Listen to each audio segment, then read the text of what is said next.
সুপ্রিয় চাকরি প্রত্যাশী ভাই বোন বন্ধুরা সবাইকে শুভেচ্ছা জানাচ্ছি আমাদের আজকের আয়োজনে। আপনি যদি স্বাস্থ্য সহকারী কিংবা সিভিল সার্জন কার্যালয়ের নিয়োগ পরীক্ষায় অংশগ্রহণ করতে চান তাহলে এই ভিডিওটি আপনার জন্য।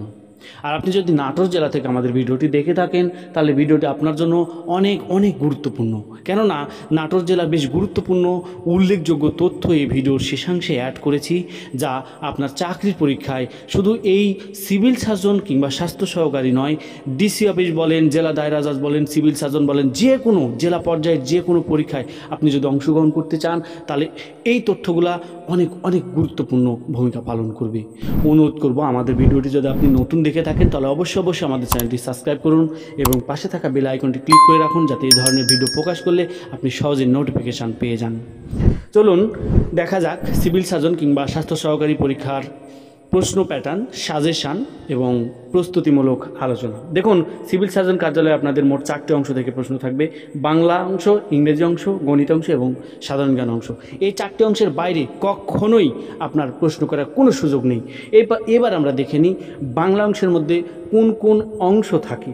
দেখুন, বাংলার মধ্যে থাকবে বাংলা ব্যাকরণ, বাংলা রচনা বা অনুচ্ছেদ এবং বাংলা আবেদনপত্র।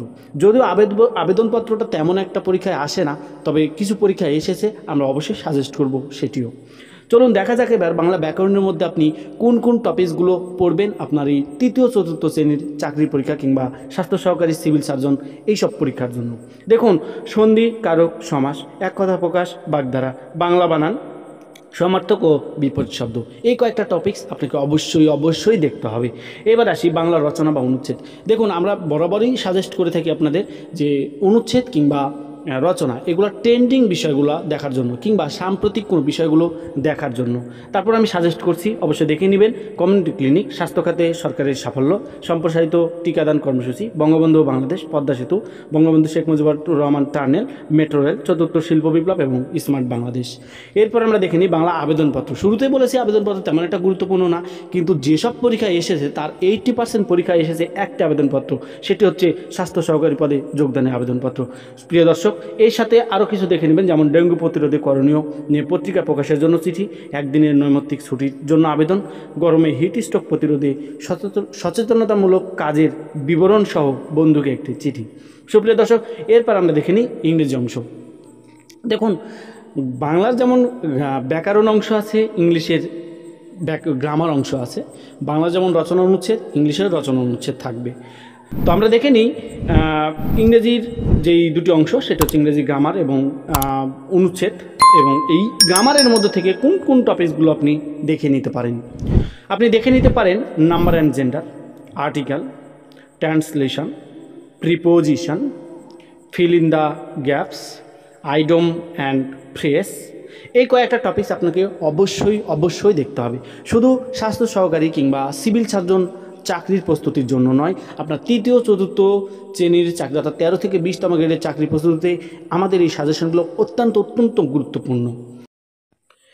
এরপরে আসা যাক ইংরেজি রচনা কিংবা অনুচ্ছেদ। দেখুন, রচনা কিংবা অনুচ্ছেদ শুরুতেই বলেছি আপনাদের ট্রেন্ডিংয়ে থাকা বিষয়গুলো দেখার জন্য কিংবা সাম্প্রতিক। তারপরেও আমরা সাজেস্ট করছি EPI, vaccination, Padma bridge, Sheikh Mujibur Rahman tunnel, metro rail এবং স্মার্ট বাংলাদেশ, সাথে ডেঙ্গু ফিভার। এই কয়েকটি অনুচ্ছেদ আপনাকে অবশ্যই দেখে যেতে হবে। এরপরে সাধারণ জ্ঞান অংশ। দেখুন, সাধারণ জ্ঞান অংশের ভাষা আন্দোলন বলতে শুধু 52 নয়, 47 থেকে 52 সম্পূর্ণটা আপনাকে জেনে নিতে হবে। মুক্তিযুদ্ধ, বঙ্গবন্ধু, বাংলাদেশের স্বাস্থ্যসেবা, বাংলাদেশের যোগাযোগ ব্যবস্থা, বাংলাদেশের ভূপ্রকৃতি এবং জলবায়ু, নিজস্ব জেলা সম্পর্কিত বিষয়, যা আমরা এই ভিডিওর শেষাংশে অ্যাড করেছি। অবশ্যই নাটোর জেলাবাসীরা দেখে নিতে পারেন। সকল টিকার নাম এবং ব্যবহার এবং কম্পিউটারের ইনপুট আউটপুট ডিভাইস সম্বন্ধে অবশ্যই আপনাকে জেনে নিতে হবে। তবে হ্যাঁ, আপনি সাধারণ জ্ঞানের মধ্যে আরও কিছু অংশ অ্যাড করা প্রয়োজন আপনার, বিশেষ করে দেশ ও রাজধানী, পূর্ণরূপ, মুদ্রা, সংগঠন এবং সাম্প্রতিক বিষয়। দেখুন, সাম্প্রতিক বিষয়াবলীর বাংলাদেশ এবং আন্তর্জাতিক অবশ্যই সাধারণ জ্ঞানের মধ্যে দুটো আপনাকে অবশ্যই দেখে নিতে হবে। এবার আসি গণিতের। দেখুন, গণিতের আপনি অনেকগুলো টপিকস আছে, কোন কোন টপিকস পড়বেন তাই তো? আচ্ছা, বলে দিচ্ছি। উৎপাদক, লাভ ক্ষতি, শতকরা, অনুপাত, মান নির্ণয়, সুদ কষা এবং পরিমিতি সাথে জ্যামিতি। আপনাকে এই কয়েকটা টপিকস দেখে নেবেন। সুপ্রিয় দর্শক, আমরা আন্তরিকভাবে ক্ষমা চেয়ে নিচ্ছি, কারণ আমরা স্টুডিওতে আজকের রেকর্ডিংটা হচ্ছে না। আমরা কয়েকটা ভিডিও হয়তো বা স্টুডিওর বাইরে থেকে রেকর্ড করে আপনাদের জন্য উপস্থাপন করব। আমাদের পাশে থাকবেন অনুরোধ করছি। আচ্ছা, আপনাদের এই স্বাস্থ্য সহকারী কিংবা তৃতীয় চতুর্থ শ্রেণীর চাকরির জন্য উল্লেখযোগ্য কিছু বই আমরা রেফারেন্স করছি। দেখুন, এই ভিডিওটি কোনো স্পন্সরমূলক ভিডিও নয়, কোনো পাবলিকেশন আমাদের স্পন্সর করেনি, তবে আমাদের যেটা ভালো লেগেছে সেটা আমরা অবশ্যই সাজেস্ট করছি, দেখে নিতে পারেন। যেমন বাংলার জন্য অগ্রদূত আমাদের কাছে বেস্ট, বাংলা ব্যাকরণ নবম দশম শ্রেণীর বোর্ড বই। সুপ্রিয় দর্শক, এরপরে ইংরেজি পছন্দ মতন একটা বই হলেই হয়েছে। তবে অনুরোধ করব মাস্টার্স কিংবা আপনি বাজার থেকে ভালো মানের যে কোনো বই। এরপরে আমরা দেখে নিই গণিতের জন্য দুইটা বই আমরা সাজেস্ট করতে পারি, সেটা হচ্ছে গণিত স্পেশাল এবং খায়রুল ম্যাথ। সেই সাথে সাধারণ জ্ঞানের জর্জ MP3, তবে বাংলাদেশ এবং আন্তর্জাতিক, এই দুটা বই আপনার জন্য অনেক অনেক গুরুত্বপূর্ণ। সুপ্রিয় দর্শক, এইবারে আসি আমরা নাটোর জেলা সম্পর্কিত উল্লেখযোগ্য তথ্য এবং গুরুত্বপূর্ণ কিছু তথ্যে। দেখুন, আপনি নাটোর জেলা শুধু জেলার এই সিভিল সার্জন কিংবা স্বাস্থ্য সহকারী নয়, যে কোনো পরীক্ষার জন্য জেলা পর্যায়ে যে কোনো দায়রা জজ বলেন, আপনার হচ্ছে DC অফিস বলেন, আপনার স্বাস্থ্য সহকারী সিভিল সার্জন বলেন, যে কোনো পরীক্ষার জন্য এই তথ্যগুলো অত্যন্ত গুরুত্বপূর্ণ। তাই অনুরোধ করব ভিডিওটি না টেনে পুরো ভিডিওটি দেখার জন্য।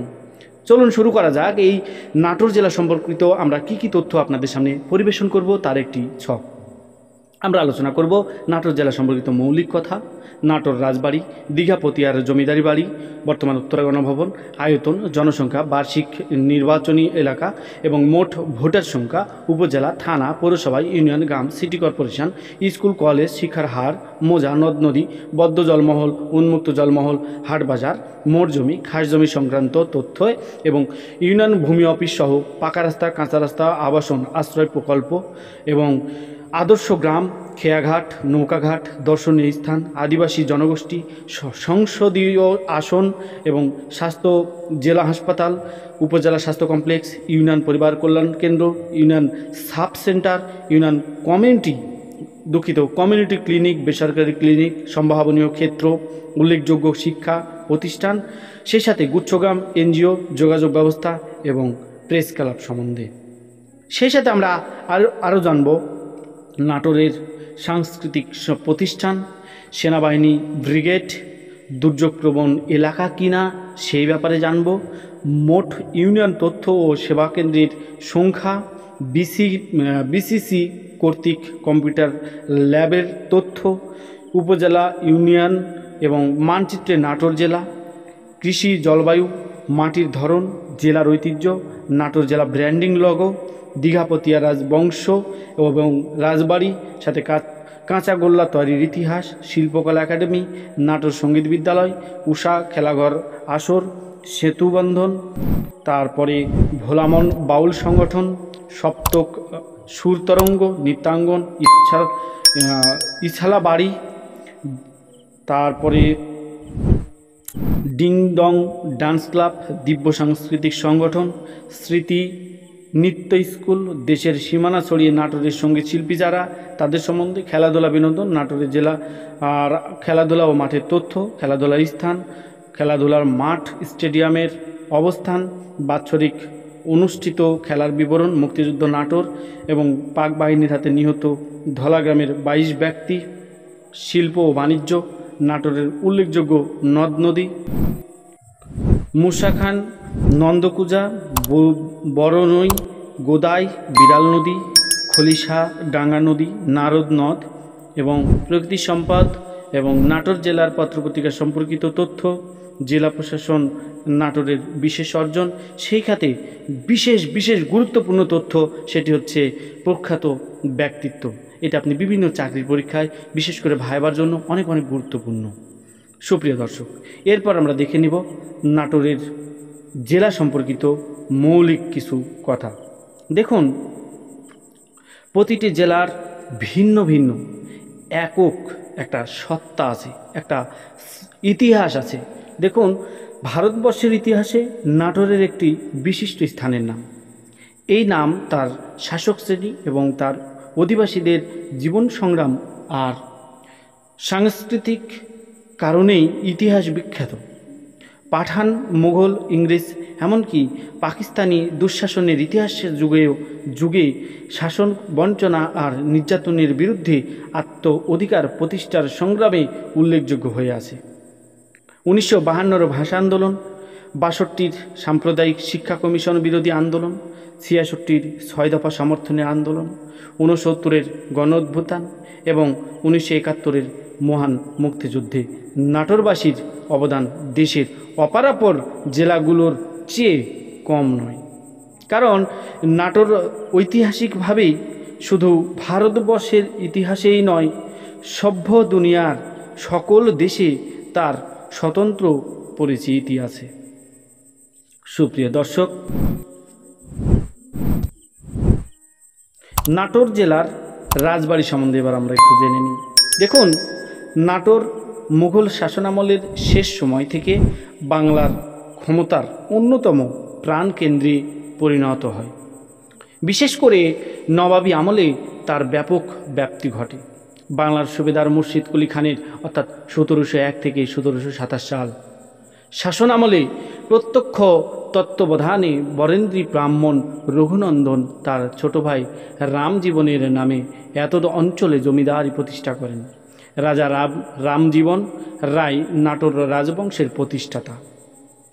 কথিত আছে, লস্কর খাতার সৈন্য সামন্তের জন্য যে স্থানে হতে রসদ সংগ্রহ করতেন, কালক্রমে তার নাম হয় লস্করপুর পরগনা। এই পরগনার একটি নিচু জলাভূমি নাম ছিল চাইভাঙ্গা বিল ও 1710 সালে রাজা রামজীবন রায় এই স্থানে মাটি ভরাট করে তার জীবন স্থাপন করেন। কালক্রমে মন্দির, প্রাসাদ, দিঘি, উদ্যান এবং মনোরম অট্টালিকা দ্বারা সুসজ্জিত নগরীতে পরিণত হয়। ধীরে ধীরে ছাইভাঙ্গা বিলের ওপরে প্রতিষ্ঠিত হয় নাটোরের শহর।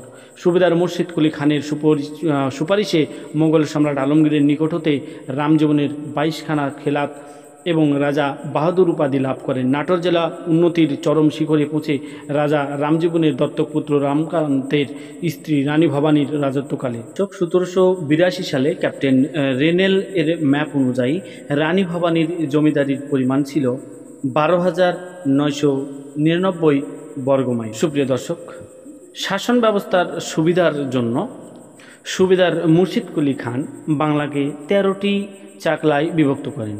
এর মধ্যে রানী ভবানীর জমিদারি ছিল 8 চাকলা বিস্তৃত। এই বিশাল জমিদারির বাৎসরিক আয় ছিল 1.5 কোটি টাকার অধিক। বর্তমান বাংলাদেশের রাজশাহী, পাবনা, বগুড়া, রংপুর, দিনাজপুর, কুষ্টিয়া, যশোর এবং পশ্চিমবঙ্গের মালদা, মুর্শিদাবাদ ও বীরভূম জেলাব্যাপী বিস্তৃত তার এই রাজত্ব। এছাড়া ময়মনসিংহ জেলার পুকুরিয়া পরগনা এবং ঢাকা জেলার রানীবাড়ি অঞ্চলটিও এই জমিদারির অন্তর্গত ছিল। এই বিশাল জমিদারির অধীশ্বরী হওয়ার জন্যই বোধহয় তাকে মহারানী উপাধি দেওয়া হয় এবং তাকে অর্ধবঙ্গেশ্বরী হিসেবে অভিহিত করা হতো। একে কেন্দ্র করেই গড়ে উঠেছিল এই অঞ্চলের সর্ববৃহৎ সামন্তরাজ এবং এক মহিষী নারীর রাজ্য শাসন ও জনকল্যাণ ব্যবস্থা। নাটোরের রাজারা এই বিশাল জমিদারিরা পরিচালনা করত নিজস্ব প্রশাসনিক ব্যবস্থাপনায়। নবাবী আমলে তার নিজস্ব দেওয়ানি ও ফৌজদারি বিচারের ক্ষমতা ছিল। শান্তি শৃঙ্খলা রক্ষার জন্য তাদের নিজস্ব পুলিশ বাহিনী এবং জেলখানা ছিল। 1873 সালে ইংরেজ সরকার এক ঘোষণাকালে রানী ভবানীর দত্তকপুত্র রামকৃষ্ণ এক হাত থেকে কোম্পানির পুলিশ জেলখানা নিজ হাতে তুলে নেয়। কোম্পানির নিজ হাতে জেলখানার দায়িত্ব নিয়ে প্রতি জেলায় জেলখানা স্থাপন করে। ইংরেজদের কর্তৃক পরিচালিত প্রথম জেলখানা নাটোরের প্রতিষ্ঠিত হয়। রানী ভবানীর শাসনামল পর্যন্ত নাটোর শহরের দক্ষিণ পাশ দিয়ে প্রবাহিত হতো শতশ্রেণী নারদ নদ। পরবর্তীকালে নদের গতিমুখ বন্ধ হয়ে গেলে সমগ্র শহর এক অস্বাস্থ্যকর পরিবেশের মধ্যে নিপতিত হয়। ড্রেনেজ ব্যবস্থা, বদ্ধ জল এবং পয় নিষ্কাশনের একমাত্র সংযোগস্থল ছিল নারদ নদ। সেই নদ অচল হয়ে পড়ায় শহরের পরিবেশ ক্রমাগত দূষিত হয়ে পড়ে। ইংরেজ শাসকরা সেই জন্য জেলা সদর নাটোর হতে অন্যত্র স্থানান্তরের উদ্যোগ গ্রহণ করে। মিস্টার পিঙ্গল 1822 সালে 23 এপ্রিল জেলা সদর হিসেবে পদ্মা নদীর তীরবর্তী রামপুর বোয়ালিয়ার নামে একটি উল্লেখ করে প্রস্তাবনা পেশ করেন। 1825 সালে নাটোর থেকে জেলা সদর রামপুর বোয়ালিয়াতে স্থানান্তরিত হয়। জেলা সদর স্থানান্তরিত পর ইংরেজ সরকার মহকুমা প্রশাসনের পরিকাঠামো তৈরি করে। সেই পরিকল্পনা অনুযায়ী মহকুমা হিসাবে নাটোরের পদাবনতি ঘটে। তারপর দীর্ঘ 165 বছর অর্থাৎ ইংরেজ পাকিস্তান এবং বাংলাদেশের 14 বছরের প্রশাসনিক ইতিহাসে নাটোর মহকুমা সদর হিসেবে পরিচিত ছিল। 1984 সালে নাটোর পুনরায় জেলা সদরের মর্যাদা লাভ করে। এইবার আসি দীঘাপতিয়ার জমিদার বাড়ি, বর্তমানে যেটি উত্তরা গণভবন। দেখুন, রাজা রামজীবন রায় 1730 সালে মৃত্যুবরণ করেন। মৃত্যুর পূর্বে তিনি রাজা রামকান্ত রায়কে রাজা এবং দেওয়ান দয়ারাম রায়কে তার অভিভাবক নিযুক্ত করেন। রাজা রামকান্ত রাজা হলেও প্রকৃতপক্ষে সম্পূর্ণ রাজকার্যাদি পরিচালনা করতেন দয়ারাম রায়। তাই তার দক্ষতার কারণে নাটোর রাজবংশের উত্তরোত্তর সমৃদ্ধি ঘটে। 1748 সালে রামকান্ত পরলোক গমন করেন। স্বামীর মৃত্যুর পর রানী ভবানীকে নবাব আলীবর্দী খাঁ বিস্তৃত জমিদারি পরিচালনার দায়িত্ব অর্পণ করেন। নাটোরের ইতিহাসে জনৈতিহাসী রানী ভবানী হিসেবে অভিহিত এবং আজও তার স্মৃতি অম্লান। বাংলার স্বাধীন নবাব সিরাজউদ্দৌলার সাথে রানী ভবানীর আন্তরিক সুসম্পর্ক ছিল। পলাশীর যুদ্ধে রানী ভবানী নবাবের পক্ষে অবলম্বন করেন।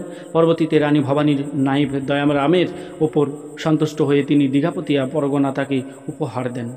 দেখুন, দীঘাপতিয়া প্রতিষ্ঠিত বর্তমান উত্তরা গণভবনটি দয়ারামের পরবর্তী বংশধর রাজা প্রমোদানাথের সময় গ্রিক স্থাপত্য কলার অনুসরণে রূপকথার কাজ প্রাসাদে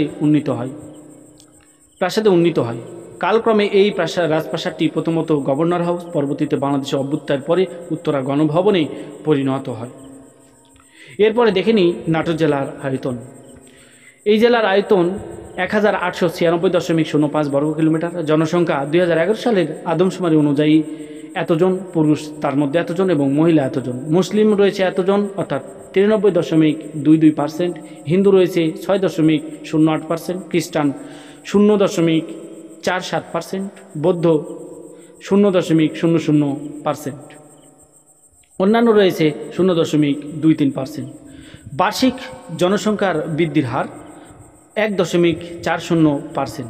বার্ষিক জনসংখ্যা বৃদ্ধির হার অনুযায়ী 2016 সালের অনুমতি জনসংখ্যা এতজন।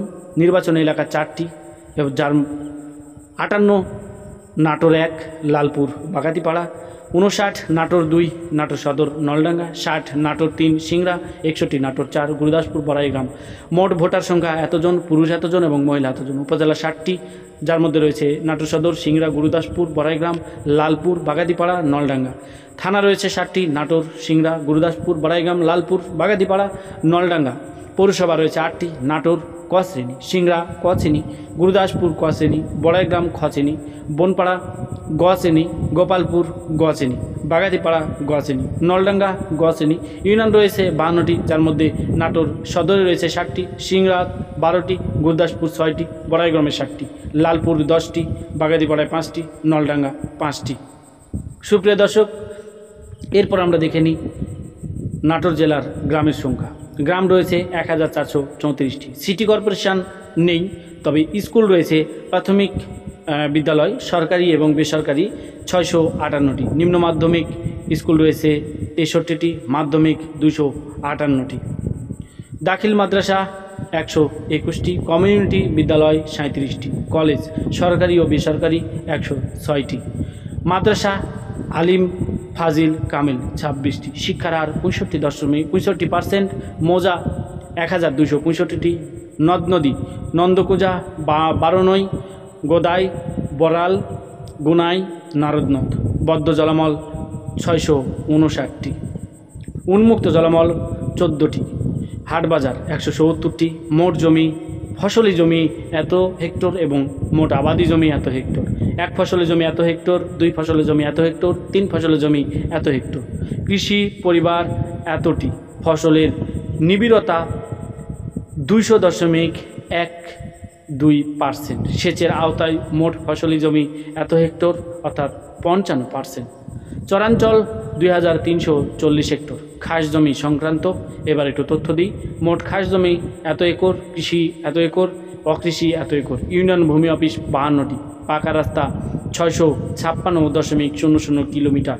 কাঁচা রাস্তা রয়েছে 2151.50 কিলোমিটার। আবাসন আশ্রয়ন প্রকল্প 9টি। আদর্শ গ্রাম রয়েছে 28টি। এরপরে দেখে নিই খেয়াঘাট নৌকাঘাট 11টি। দর্শনীয় স্থান দীঘাপতিয়া রাজবাড়ি, যেটি উত্তরা গণভবন, এবং নাটোর রাজবাড়ি। সে সাথে চৌগ্রাম জমিদার বাড়ি। আদিবাসী জনগোষ্ঠী রয়েছে 2530 জন। সংসদীয় আসন 4টি। স্বাস্থ্য জেলা হাসপাতাল 1টি। উপজেলা স্বাস্থ্য কমপ্লেক্স 5টি। ইউনিয়ন পরিবার কল্যাণ কেন্দ্র 30টি। ইউনিয়ন সাব সেন্টার 15টি। কমিউনিটি ক্লিনিক 159টি। বেসরকারি ক্লিনিক 43টি।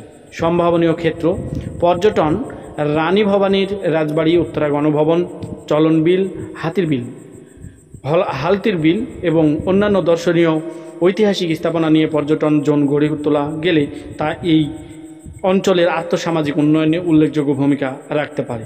উল্লেখযোগ্য শিক্ষা প্রতিষ্ঠান নবাব সিরাজউদ্দৌলা সরকারি কলেজ, রানী ভবানী সরকারি মহিলা কলেজ এবং Dighapatia MK degree college, collector public school and college, সরকারি বালক উচ্চ বিদ্যালয়, সরকারি বালিকা উচ্চ বিদ্যালয়, মহারাজা JN উচ্চ বিদ্যালয়। ধর্মীয় উপাসনালয় রয়েছে মসজিদ, মন্দির, গির্জা। গুচ্ছগ্রাম 1টি, যেটি এখনও বাস্তবায়নাধীন। পিরোজিপাড়া নাটোর সদরে। জেলার কারাগার 1টি। NGO 64টি। যোগাযোগ ব্যবস্থা সড়ক ও রেলপথ। প্রেস ক্লাব রয়েছে 1টি, যেটি জেলা প্রেস ক্লাব। নাটোর সাংস্কৃতিক প্রতিষ্ঠান জেলা শিল্পকলা একাডেমি, মনোবিনা সংঘ, সাকাম সাংস্কৃতিক প্রতিষ্ঠান, নাটোর সঙ্গীত বিদ্যালয়, উষা খেলাঘর আসর, ভোলামন বাউল সংগঠন, ইছলাবাড়ি বাউল সংগঠন, নৃত্যাঙ্গন, ডিংডং ড্যান্স ক্লাব, দিব্য সাংস্কৃতিক প্রতিষ্ঠান, স্মৃতিনৃত্য, সারেগামা, সুরের ছায়া, ঝঙ্কার নৃত্য গোষ্ঠী, সুপারস্টার ডান্স ক্লাব, বঙ্গবন্ধু সাংস্কৃতিক পরিষদ, ইঙ্গিত থিয়েটার ইত্যাদি। সেনাবাহিনী ব্রিগেড কাদিরাবাদ সেনানিবাস, ইঞ্জিনিয়ারিং কোর, দয়ারামপুর বাগাদিপাড়ায় অবস্থিত। দুর্যোগপ্রবণ এলাকা কিনা? দুর্যোগপ্রবণ এলাকা নয় এটি, তবে জেলার সিংড়া উপজেলার বন্যায় কবলিত হয়। এছাড়া বড়াইগ্রাম, লালপুর, গুরুদাসপুর সহ অন্যান্য এলাকায় প্রকোপ কম। মোট ইউনিয়ন ও তথ্য সেবা কেন্দ্রের সংখ্যা 52টি। BCC কর্তৃক কম্পিউটার ল্যাব স্থাপনকৃত শিক্ষা প্রতিষ্ঠানের সংখ্যা 42টি। উপজেলা ও ইউনিয়ন নাটোর সদর, সিংড়া, গুরুদাসপুর, বড়াইগ্রাম, সালপুর, তারপরে বাগাতিপাড়া, নলডাঙ্গা এবং নাটোর সদর। সুপ্রিয় দর্শক, নাটোর সদর রয়েছে 7টি। সাতনি, তেবাড়িয়া, দীঘাপতিয়া, লক্ষ্মীপুর, খোলাবাড়িয়া, হরিশিপুর এবং কাপুরিয়া, সেই সাথে হালসা। এরপরে দেখে নিই সিংড়াতে রয়েছে 12টি। সুকাশ, ডাহিয়া, ইটালি, কলম, চামমারি, হাতিয়ান্দহ, লালোর, শেরকল, তাজপুর, চৌগ্রাম, ছাতারদিঘি, রামানন্দ, খাজুরা। সুপ্রিয় দর্শক, আমি অন্য জেলার মানুষ, এই জন্য আপনাদের এই জায়গার নামগুলো উচ্চারণ করতে একটু কি বলবো যে ভুল হতে পারে, প্লিজ আপনারা ক্ষমা দৃষ্টিতে দেখবেন। এরপরে দেখে নিই গুরুদাসপুরে 5টি। নাজিরপুর, বিরাটঘাট, তারপরে হচ্ছে কুবজিপুর, ধারাবারশিয়া এবং মসিন্দা। বড়াইগ্রামে 7টি, আপনারা দেখে নেবেন। এরপরে লালপুরে 10টি। লালপুর, ঈশ্বরদী, চংধুপৈল, তারপরে আরবাব, ঝিলমারিয়া, দোয়ারিয়া, ওয়ালিয়া, দুরদুরিয়া, অর্জুনপুর, বরমহাটি এবং কদিম চিলান। বাগাতিপাড়ায় রয়েছে 5টি। নলডাঙ্গায় রয়েছে 5টি। সুপ্রিয় দর্শক, আপনারা ভিডিওটি পুশ করে এই নামগুলো দেখে নিতে পারেন। এরপর আমরা দেখে নিই মানচিত্রে নাটোর জেলা। দেখুন আমরা একটি মানচিত্র দেখতে পাচ্ছি। তা প্রাচীন ঐতিহ্য এবং প্রত্নতাত্ত্বিক ঐতিহ্যমণ্ডিত বরেন্দ্রভূমি সংলগ্ন নাটোর জেলা 24.26 ডিগ্রি উত্তর অক্ষাংশ থেকে এবং 89.9 ডিগ্রি দ্রাঘিমাংশ নারদ নদের উভয় তীরে নাটোর জেলা শহর অবস্থিত। নাটোর জেলার আয়তন এত বর্গ কিলোমিটার। লালপুর বাংলাদেশের উষ্ণতম স্থান এবং নাটোর জেলার উত্তরে বগুড়া ও নওগাঁ জেলা, পূর্বে সিরাজগঞ্জ ও পাবনা জেলার, দক্ষিণে পাবনা ও কুষ্টিয়া জেলা, পশ্চিমে রাজশাহী জেলা। সুপ্রিয় দর্শক, এই ছিল মানচিত্রে নাটোর জেলা। এইবার আমরা দেখে নিই কৃষি জলবায়ু। নাটোর জেলা গ্রীষ্মমণ্ডলীয় এবং জলবায়ু এলাকার অবস্থিত। উষ্ণ ও আর্দ্র জলবায়ু হলেও এই জেলা বাংলাদেশের চরমাবহাওয়াপন্ন এলাকার মধ্যে অন্যতম। এই জেলার লালপুরে গ্রীষ্মকালে মাঝে মাঝে সর্বোচ্চ তাপমাত্রা 40 ডিগ্রি এবং তার বেশি ও শীতকালে সর্বনিম্ন তাপমাত্রা 60 ডিগ্রি সেন্টিগ্রেডে রেকর্ড হয়ে থাকে। বেশিরভাগ বৃষ্টিপাত মৌসুমি সময়েই হয়ে থাকে। 2008-9 সালের বাৎসরিক গড় বৃষ্টিপাত যথাক্রমে 1819 এবং 1657 মিলিমিটার। আপেক্ষিক আর্দ্রতার গড় সর্বোচ্চ 90% এবং গড় সর্বনিম্ন 71% বজায় থাকে। মাটির ধরন। এই জেলার পলল ভূমি ভূপ্রাকৃতিক অঞ্চলের অন্তর্গত পাললিক ভূমি। অধিকাংশ মাটির ধরন হচ্ছে দোআঁশ, এঁটেল, দোআঁশ এবং এতে অল্প পরিমাণে জৈব পদার্থ বিদ্যমান। জেলার ঐতিহ্য। কবির কল্পনায় নাটোরের অমর হয়ে আছে কাব্য। প্রাচীন ঐতিহ্য ও প্রত্নতাত্ত্বিক ঐশ্বর্যমণ্ডিত বরেন্দ্রভূমি সংলগ্ন নাটোর জেলা 24.206 উত্তর অক্ষাংশে এবং 89.90 পূর্ব দ্রাঘিমার নারদ নদের উত্তরে তীর নাটোর শহর অবস্থিত। একে কেন্দ্র করে গড়ে উঠেছিল এই অঞ্চলের সর্ববৃহৎ সামন্তরাজ ও এক মহিষী নারীর রাজ্য শাসন এবং জনকল্যাণ ব্যবস্থা। কথিত আছে মোগল আমলের পাঠান জমিদার লস্কর খাঁ তার সৈন্য সামন্তের জন্য যে সহান বর্তমানে পুঠিয়া এলাকা হতে রসদ সংগ্রহ করতেন, কালক্রমে তার নাম হয় লস্করপুর পরগনা। এই পরগনার একটি নিচু জলাভূমির নাম ছিল সাইডাঙ্গা বিল। 1710 সালে রাজা রামজীবন এই সহানের মাটি ভরাট করে তার রাজধানী স্থাপন করেন। কালক্রমে তা প্রাসাদ, দিঘি, উদ্যান, মন্দির এবং মনোরম অট্টালিকা দ্বারা সুসজ্জিত নগরীতে পরিণত হয়। মোগল আমলের কিছুকাল বর্তমান নাটোর জেলার গুরুদাসপুর উপজেলার চাপিলা গ্রামে চাপিলা পরগনার কেন্দ্র এবং পরবর্তীতে জেলা সদর বলে জানা যায়। পরে চাপিলা অস্বাস্থ্যকর স্থান বিবেচিত হওয়ায় জেলা সদর নাটোরে স্থানান্তরিত হয়। 1821 খ্রিস্টাব্দ পর্যন্ত নাটোরের বৃহত্তর রাজশাহী জেলার সদর কার্যালয় ছিল। নাটোর মহকুমা সৃষ্টি হয় 1845 সালে।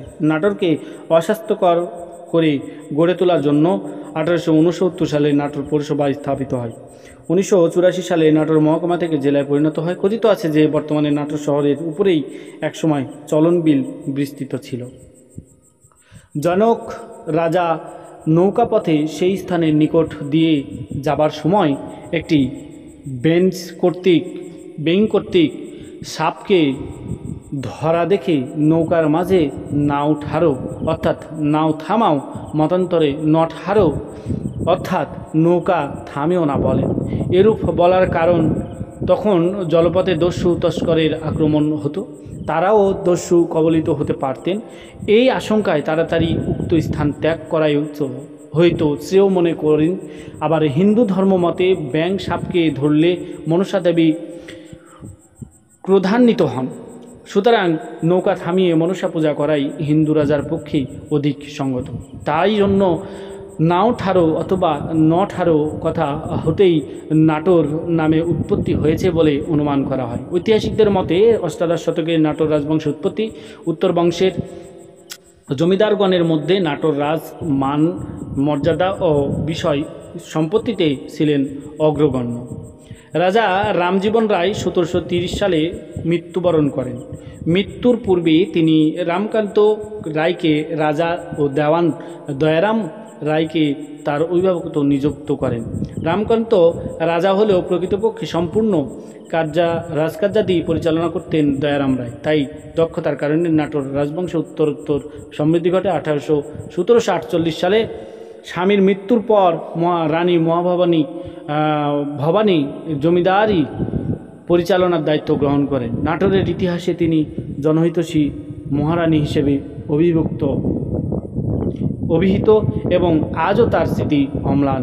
বাংলার স্বাধীন নবাব সিরাজউদ্দৌলার সঙ্গে রানী ভবানী আন্তরিক সুসম্পর্ক ছিল। কথিত আছে পলাশী যুদ্ধে রানী ভবানী নবাবের পক্ষে অবলম্বন করেন।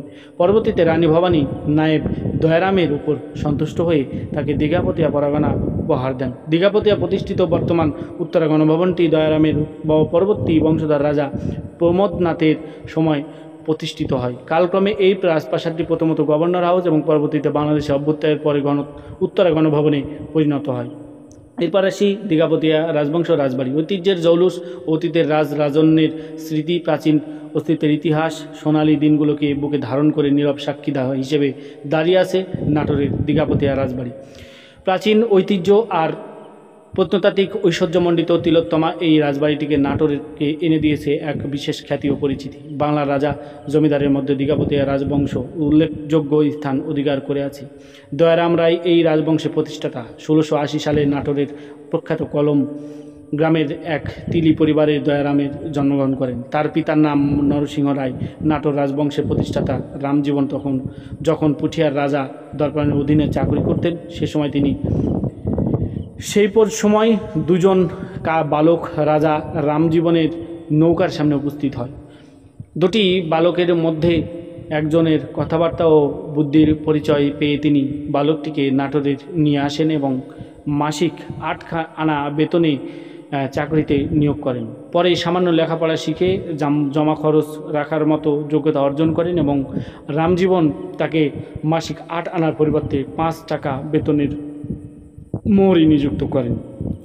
পরবর্তীতে পুঠিয়া রাজা দর্পনারায়ণ স্নেহ, ভালোবাসা ও সহানুভূতি, নবাব সরকারের ভ্রাতা রঘুনন্দনের প্রতিপত্তি এবং বাংলার নবাব দেওয়ান মুর্শিদ কুলি খানের নজর সব কিছু মিলে যখন রামজীবন জমিদারি লাভ করেন, তখন রামজীবনের সঙ্গে সঙ্গে দয়ারামেরও ভাগ্য খুলতেই থাকে। দক্ষতা আর বিশ্বস্ততা দিয়ে নাটোর জেলার দেওয়ান কার্য সম্পূর্ণ হয়েছিলেন। রাজা রামজীবন তাকে অত্যন্ত বিশ্বাস করতেন এবং প্রচুর অর্থ সম্পদ তার কাছে গচ্ছিত রাখতেন। রাজা সীতারাম রায়ের পতনের পর দয়ারাম রায় নাটোরের রাজ্যের একজন পরাক্রমশালী ব্যক্তিতে পরিণত হন। যশোরের রাজা সীতারাম রায় বিদ্রোহী হলে নবাব মুর্শিদ কুলি খাঁ নাটোর রাজার দেওয়ান দয়ারাম রায়ের সাহায্যে তাকে দমন ও পরাজিত করে নাটোর কারাগারে বন্দী করে রাখেন। খেতাবে ভূষিত হন এবং সীতারাম রায়কে পরাজিত করে তিনি তার মূল্যবান সম্পদসমূহ লুণ্ঠন করেন। কিন্তু সীতারামের গৃহদেবতা কৃষ্ণজয়ীর মূর্তি ছাড়া সব রামজীবনের হাতে অর্পণ করেন। দয়ারামের এহেন ব্যবহারে রামজীবন খুশি হয়ে দয়ারামকে কৃষ্ণজির মূর্তি স্থাপনের জন্য পুরস্কার স্বরূপ দীঘাপতিয়ার একখণ্ড জমি দান করেন এবং বর্তমান বগুড়া জেলার সারিয়াকান্দির চন্দনবাইশা এলাকার নওখিলা পরাগণ দান করেন। এটাই দীঘাপতিয়া রাজবংশের প্রথম জমিদারি। পরে তিনি লাভ করেন পরগনা বাতুরিয়ার তরফ নন্দকুজা, যশোরের মহল কান্নলা ও পাবনার জেলার তরফ সেলিমপুর। এভাবে দীঘাপতিয়া রাজবংশের ও জমিদারির গোড়াপত্তন হয় 1760 সালে। 80 বছর বয়সে 5 কন্যা 1 পুত্র, প্রচুর ধন সম্পদ রেখে রাজা দয়ারাম রায় ইহলোক ত্যাগ করেন। তিনি প্রথমে উত্তরা গণভবন খ্যাত দীঘাপতিয়া রাজবাড়ি নির্মাণ করেন। নাটোরের ঐতিহ্য কাঁচাগোল্লা। ভোজন রসিকদের কাছে কাঁচাগোল্লা সত্যিই লোভনীয় এবং উপাদেয় একটি মিষ্টান্ন। কাঁচাগোল্লা তৈরিতে গরুর খাঁটি দুধ থেকে প্রাপ্ত কাঁচা ছানা সরাসরি ব্যবহার করা হয় বলে মিষ্টান্নকে কাঁচাগোল্লা নামে অভিহিত করা হয়েছে। কাঁচাগোল্লার স্বাদে অতুলনীয় এবং এর কাঁচা ছানার মোহনীর মিষ্টি গন্ধে রসনালী বিলাসীদের মন পরিত লাভ করে। এবার আসি কাঁচাগোল্লা তৈরির ইতিহাস। দেখুন, নাটোরের কাঁচাগোল্লা সম্পর্কে সঠিক ইতিহাস জানা না গেলেও প্রচলিত জনশ্রুতি থেকে যা জানা যায় তা হলো যে প্রায় 250 বছর আগে নাটোরের লালবাজারে মধুসূদন নামে এক ব্যক্তি ছিল প্রসিদ্ধ মিষ্টির দোকান বেশ কয়েকজন মিষ্টি তৈরি কারিগর কাজ করত। মধুসূদনের মিষ্টির দোকানে প্রতিদিন প্রায় 1.5 থেকে 2 মণ ছানা দিয়ে রসগোল্লা, পানিতোয়া, চমচম, কালোজাম প্রভৃতি মিষ্টি তৈরি করা হতো। অনির্দিষ্ট কারণে একদিন মিষ্টি তৈরির কারিগর দোকানে অনুপস্থিত থাকায় দোকানের মালিক মধুসূদন চিন্তায় পড়ে যায়, কারণ সেদিনও মিষ্টির তৈরির জন্য দোকানে অনেক ছানা তৈরি করে রাখা ছিল। মিষ্টির ছানাগুলো নষ্ট হয়ে যাবে এই আশঙ্কায় মধুসূদন নিরুপায় হয়ে অজ্ঞতা ছানাতে চিনির রস ঢেলে অল্প আঁচে জাল দিতে থাকে। চিনির রসে ছানা আঠালো ও থকথকে হয়ে এলে চুলা থেকে নামিয়ে ঠান্ডা করে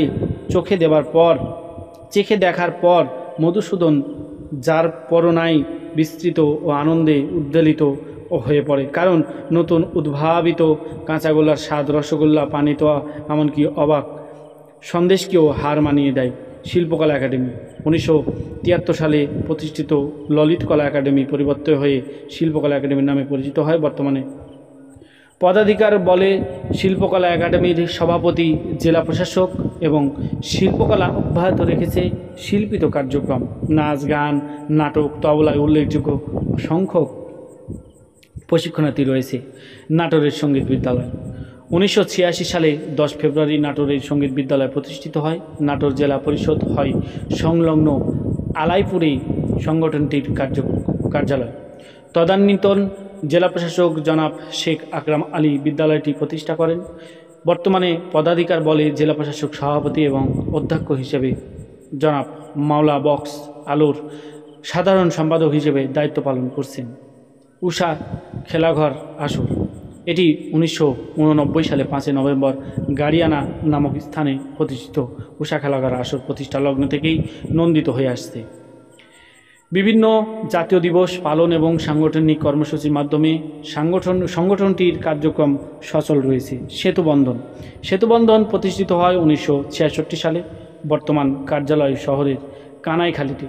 সাংগঠনিক সূচনায় ছিলেন জনাব মীর আতাউর রহমান, মাইদুল ইসলাম, আনোয়ার হোসেন, মানিক, মোহাম্মদ সেদর হুদা, ডেভিড, শহীদুল্লাহ ইসলাম চুন্নি প্রমুখ। ভাড়াঘরে সংগঠনটি কার্যক্রম চলছে। মূলত অর্থনৈতিক সমস্যায় সংগঠনটির বিকাশে প্রধান অন্তরায় হয়ে দাঁড়িয়েছে। এবার আসি ভোলামন বাউল সংগঠন। এটি 1996 সালে 14 এপ্রিল আত্মপ্রকাশ করে ভোলামন বাউল সংগঠন। এর সাংগঠনিক দপ্তর হাজারা, নাটোরে। সংগঠনের নিজস্ব জমি এবং ঘর আছে। সংগঠনটি লোকজ, সামাজিক, সাংস্কৃতিক ও কল্যাণমূলক নানা কার্যক্রম দীর্ঘদিন ধরে সম্পাদন করে আসছে। বার্ষিক সাধুর প্রেম বাজার বাউল মেলা আয়োজন করে থাকে নভেম্বরের 27 তারিখে। এরপর আসি সপ্তকসুর তরঙ্গ। এটি 1997 সালে 1 জানুয়ারি সপ্তকসুর তরঙ্গ প্রতিষ্ঠা করেন কার্তিক চন্দ্র মণ্ডল। উত্তর পাটুরিয়ার পটুরাপাড়ায় অবস্থিত সপ্তকসুর তরঙ্গের কার্যালয়। নৃত্যাঙ্গন, নাটোরে সুপরিচিত নৃত্যাঙ্গনের প্রতিষ্ঠা হয় 1998 সালে। প্রতিষ্ঠাতা নৃত্যশিল্পী সুশান্ত কুমার দাস পরিচালকের দায়িত্ব পালন করছেন।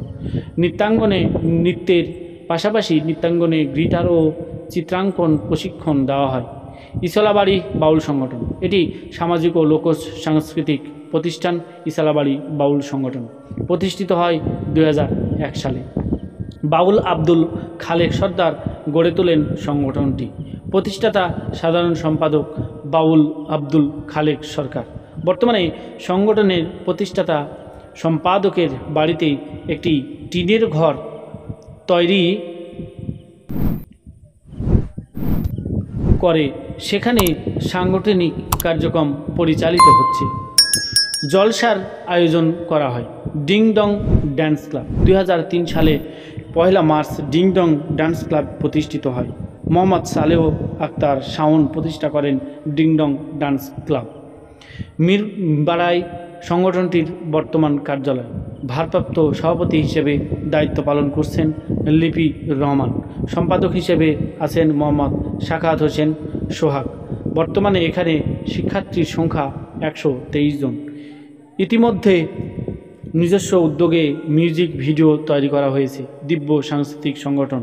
দিব্য সাংস্কৃতিক সংগঠনটি যাত্রা শুরু হয় 2006 সালে 6 মে।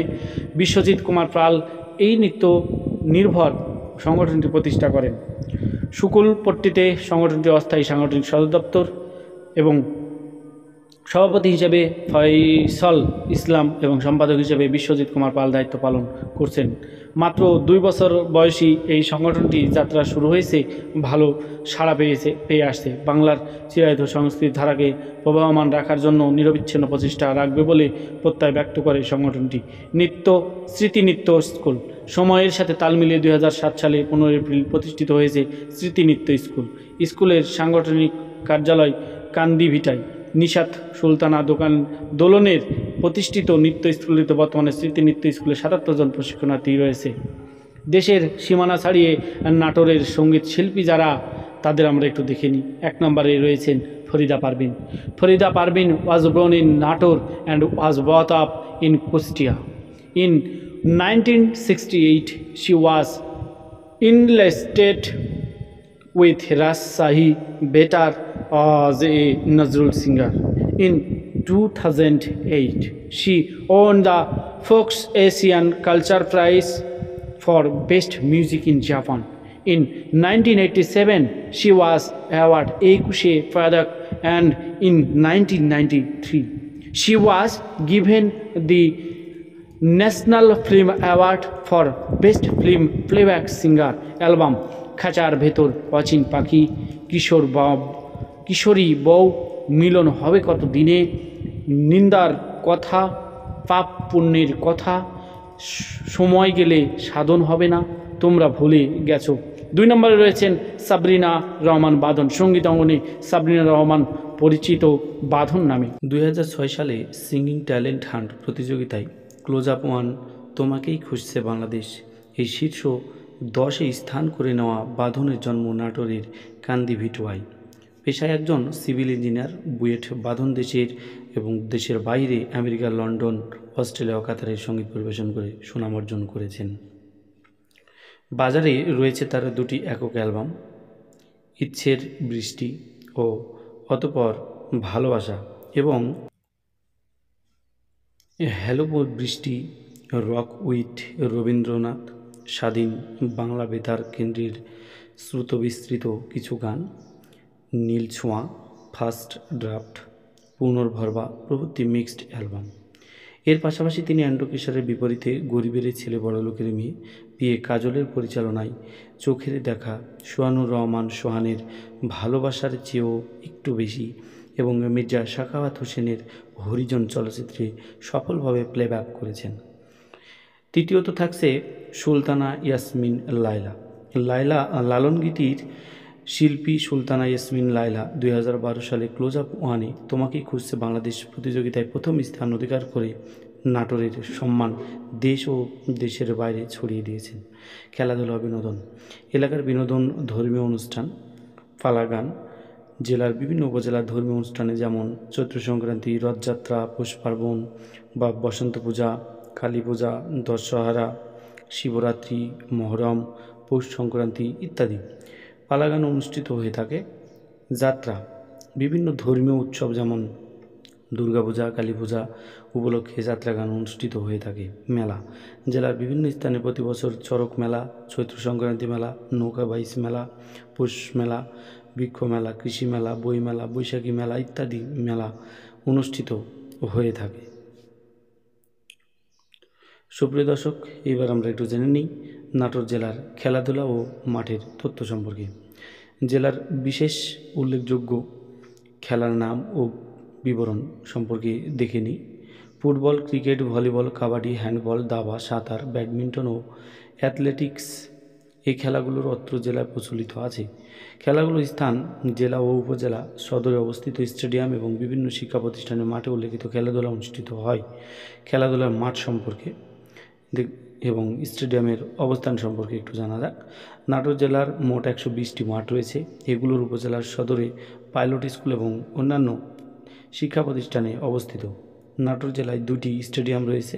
এক, নাটোর শঙ্কর গোবিন্দ চৌধুরী স্টেডিয়াম, নাটোর সদর এটি, এবং লালপুর উপজেলা স্টেডিয়াম, এটি লালপুর অবস্থিত। বাৎসরিক অনুষ্ঠিত খেলার বিবরণ সম্পর্কে নাটোর জেলা football, cricket, volleyball, kabaddi, handball, দাবা, সাঁতার, ব্যাডমিন্টন এবং অ্যাথলেটিক্স খেলা অনুষ্ঠিত হয়। মুক্তিযুদ্ধে নাটোর, দেখুন নাটোরের মুক্তিযুদ্ধ বাংলাদেশের বীরত্বগাথা, যুদ্ধ ইতিহাসে এক গৌরবময় উপাখ্যান।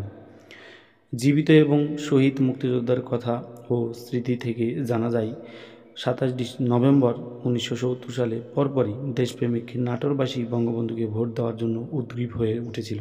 7 ডিসেম্বর 1970 এমপি ও 17 ডিসেম্বর 1970 এমএল ও নির্বাচিত অনুষ্ঠিত হয়, কিন্তু নিরঙ্কুশ সংখ্যাগরিষ্ঠতা লাভ করা সত্ত্বেও ক্ষমতায় স্থানান্তর না করায় দেশের অন্যান্য স্থানে জনগণের মতো নাটোরের জনসাধারণের মধ্যেও তীব্র জনরোষের সৃষ্টি হয়।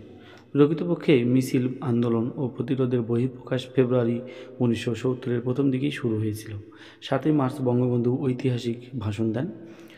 তৎকালীন নাটোরের মাননীয় এমপি বাবু শঙ্কর গোবিন্দ চৌধুরী, মাননীয় এমপি জনাব আশরাফুল ইসলাম, মাননীয় MNA ডক্টর মোবারক হোসেন এবং জনাব সৈয়দ মোতাহার হোসেনের সহ আরও বেশ কয়েকজন ঢাকায় গমন করে তৎকালীন রেসকোর্স ময়দানে বঙ্গবন্ধু 7 মার্চের ঐতিহাসিক ভাষণ শুনেছিলেন। এ ভাষণে নাটোরের জনগণের মাঝেও গণজাগরণের সৃষ্টি করেছিল এবং তা ক্রমে ক্রমে তীব্র হয়ে উঠেছিল। বঙ্গবন্ধু সেই ভাষণের নির্দেশনা অনুযায়ী 9 মার্চ থেকে নাটোরের সংগ্রাম পরিষদ গঠন শুরু করা হয়। প্রথমে বাগাতিপাড়া এবং পরে নাটোরের সদর ও তার পার্শ্ববর্তী এলাকায় অনেকগুলো সংগ্রাম পরিষদ গঠিত হয়। প্রতিদিন শত শত মানুষের মিছিল হতে থাকে। মার্চ 1971, উত্তাল সারা দেশ। মুক্তিপাগল বাঙালি যখন স্বাধীনতা আদায়ের লক্ষ্যে জীবন দিতে প্রস্তুত, পাখানাদার বাহিনী নিজেদের অস্তিত্ব বিপন্ন জানতে পেরে তখন সারা বাংলা নিরীহ বাঙালির উপর নিপীড়ন, নির্যাতন, ধ্বংস ও হত্যাযজ্ঞে মেতে উঠেছিল। তা থেকে রেহাই পায়নি নাটোরের লালপুর থানার ধলা গ্রামটিও। 29টি পরিবারের সুখে বসবাস ছিল ধলা হিন্দু পাড়ায়। মুহূর্তের মধ্যেই সর্বশান্ত ও নিঃস্ব হয়ে যায় প্রায় সকল পরিবার। তার মধ্যেই 22টি পরিবার বিশেষ নিরাপদ স্থানে আত্মরক্ষার্থে সরে গিয়ে বাঁচতে পারেনি গৃহকর্তারা, প্রাণ হারাতে হয়েছিল একই সারিতে। 1 মে 1971, তখন বাজে প্রায় সকাল 11টা। প্রতিদিনের মতো নিত্যকর্মে ব্যস্ত ধলা গ্রামবাসী। আকস্মিকভাবে শুরু হলো এক বিভীষিকাময় এবং শ্বাসরুদ্ধকর অবস্থা। কতিপয় পাক দোসরদের উস্কানিতে কিছু দুষ্কৃতিকারী ধলাবাসীদের উৎখাতের উদ্দেশ্যে প্রথমেই রজনীকান্তের বাড়িতে অগ্নিসংযোগ করে। দিনটি মেঘাচ্ছন্ন, গুড়ি গুড়ি বৃষ্টি থাকায় আগুন ছড়াতে পারেনি। পোড়াই হাত থেকে গ্রামটি রক্ষা পেল লুটোতরাজ হামলাকারীদের হাতে। নারী, পুরুষ, বৃদ্ধ, শিশুরা নিষ্ঠুর নির্যাতন, অত্যাচারের শিকার হয়েছিল। এসব থেকেই বাদ পড়েনি গোয়ালের বাঁধা গরু মহিষগুলো। ওই সময় প্রাণে বাঁচার জন্য গ্রামের কিছু যুবক আশেপাশে ঝোপঝাড়ে লুকিয়ে আত্মরক্ষা করে। সেদিনই তাণ্ডব চলে বেলা 2টা পর্যন্ত। অসহায় সম্বলহীন হয়ে তারা শুধুমাত্র এক কাপড়ের জীবন রক্ষার্থে পরবর্তী সময়ে একত্রিত হতে থাকে। নিরাপদ আশ্রয় প্রাপ্তি প্রত্যাশায় বনপাড়া মিশন অভিমুখে যাত্রা করে। হরিপদর স্ত্রী আলোয় রানী অন্তঃসত্ত্বা থাকায় পথিমধ্যে প্রসব ব্যথা ওঠে। ধলাগ্রাম সংলগ্ন বড়াইগ্রাম থানার মানিকপুর গ্রামে বারেক ফকিরের বাড়িতে বিকেলে একটি কন্যা সন্তানের জন্ম হয়। ফলে তাদের সাময়িক যাত্রাবিরতি ঘটে। সন্ধ্যায় সদ্য ভূমিষ্ঠ শিশুকন্যা বুনুসহ ধলা গ্রামবাসী বনপাড়া মিশনে ফাদার ফিনোসের শরণাপন্ন হয়। ফাদার দায়িত্ব নিয়ে তাদেরকে মিশন ক্যাম্পাসে কনভেন্টে রাখার ব্যবস্থা করে। তৎপূর্বে মিশন সংলগ্ন এলাকার শেখ সিলান, কদি মসিলান এবং ওয়ালিয়া, চণ্ডীপুর, দিয়ারপাড়া, এমনকি নাটোর শহরের কতিপয় মানুষও প্রাণ ভয়ে আশ্রয় নিয়েছিল বনপাড়া মিশনে।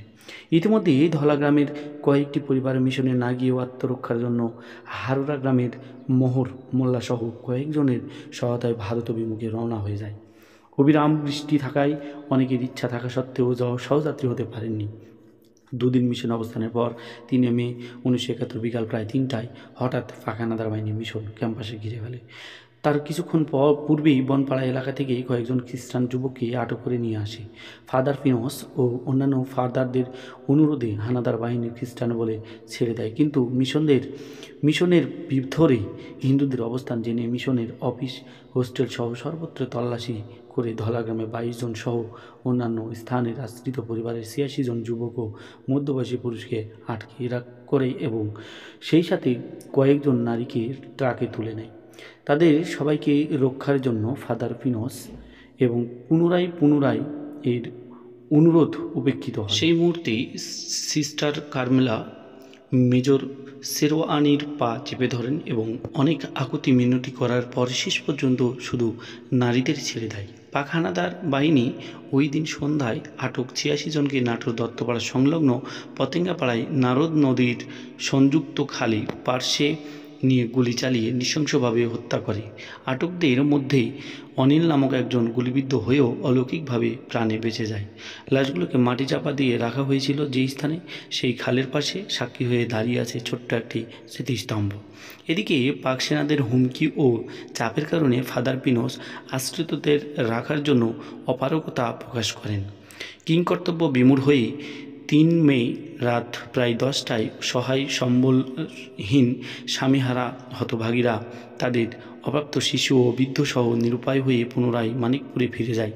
তখন মানিকপুরের যমুন প্রামাণিক, পাঁচু মোল্লা, বারেক ফকির, গফুর ফকির, আজিমুদ্দিন, আফসার আলী প্রমুখ ব্যক্তিরা সহমর্মিতা প্রকাশ করে তারা সাধ্যমতো খাদ্য সামগ্রী এবং কিছু কাপড় চোপড় নিয়ে ভয়ার্ত মানুষগুলোকে বাঁচাতে সাহস জুগিয়ে নিজ নিজ বাড়িতে উঠিয়ে দেয় এবং নিরাপদ পাহারাদার ব্যবস্থা করে। ধলাবাসীকে আশ্রয় ও সহযোগিতা করার কারণে কতিপয় পাক দোসররা মানিকপুরবাসীকে পরের দিন অর্থাৎ 4 মে চাপ সৃষ্টি করে এবং ফিরে আসা হিন্দুদের উপর পুনরায় ভয়ভীতি প্রদর্শন করে উপায়ন্ত না দেখে অনতিবিলম্বে মানিকপুরবাসীর গোপন সহায়তায় নিজ বাড়ি ছেড়ে কেউ বড়াইগ্রাম থানার দাড়িকুশি গ্রামে ঝড়ু সরকার, রাধাকান্ত শিকদার, গৌরাঙ্গ প্রামাণিক এবং গুরুদাসপুর থানার সিদুলি গ্রামের অধীর, শচীন, সুমমত্তা, রজনীকান্ত প্রমুখ স্বজনদের কাছে আশ্রয় গ্রহণ করে। উল্লেখিত প্রত্যন্ত অঞ্চলে অবস্থানকালীন সময়ে সিদুলি গ্রামের রাজা শাহ জাকির হোসেন, ফাসউদ্দিন এবং দাড়িকুশি গ্রামের আব্দুস সামাদ সরকার, মৎসের সরকার এবং জাবেদ আলী প্রমুখ সংশ্লিষ্ট গ্রামের হিন্দু সম্প্রদায় ধলার আশ্রিতদেরকেও নিরাপদে আগলে রাখেন। এমনভাবে পার হয়ে যায় 9 মাস। মহান মুক্তিযুদ্ধ ও লাখো শহীদদের রক্তের বিনিময়ে দেশ হলো স্বাধীন। নিঃস্ব অবস্থায় কিছুদিনের মধ্যে ফিরে এলো ধলাগ্রামবাসী। ফিরে এসে পেলেও শুধুমাত্র সুধীরের বাড়ির জানালা দরজাবিহীন 3টি ঘর, আর বাকি সবই ঘুঘু চড়া ভিটা। খোলা আকাশের নিচে তাবু খটিয়ে নতুন করে জীবন চলা শুরু করলো বেঁচে থাকা মানুষগুলোর স্বাধীন দেশের মাটিতে। সেই থেকে এলাকাবাসীর কাছে ধলা পাক বাহিনীর হাতে নিহত ধলাগ্রামের 22 ব্যক্তির আমরা একটু নাম জেনে নিই।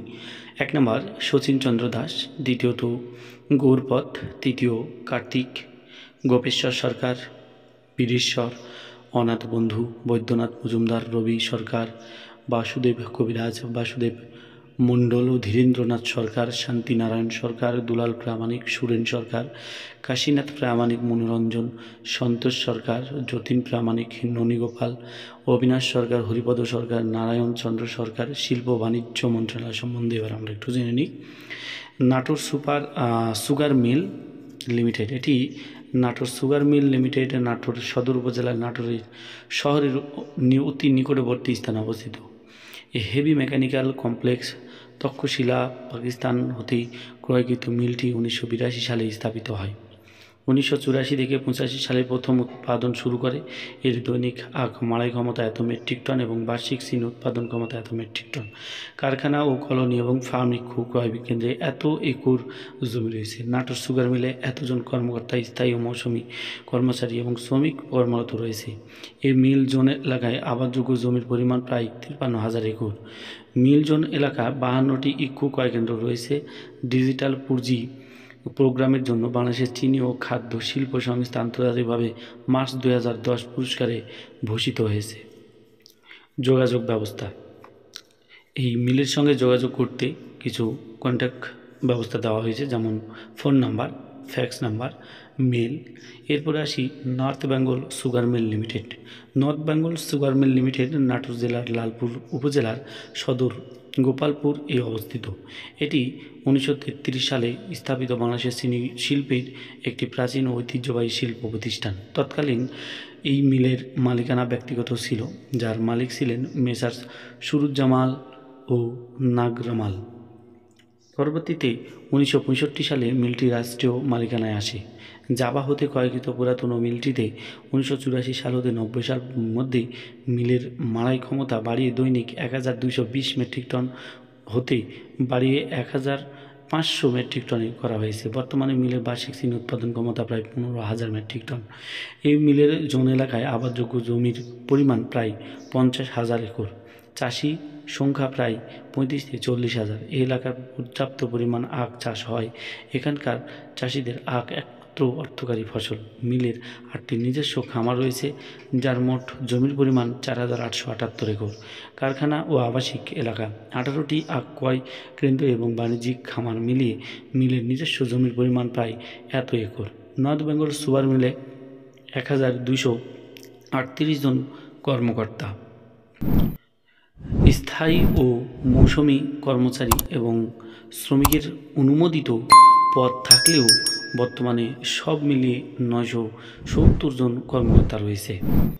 কর্মকর্তা কর্মচারীদের সুবিধার্থে মিল এলাকায় নিজস্ব ব্যবস্থাপনায় একটি ট্রেনিং কমপ্লেক্স, একটি মাধ্যমিক বিদ্যালয় এবং 5টি ক্লাব, একটি চিকিৎসা কেন্দ্র এবং 601টি আবাসন রয়েছে।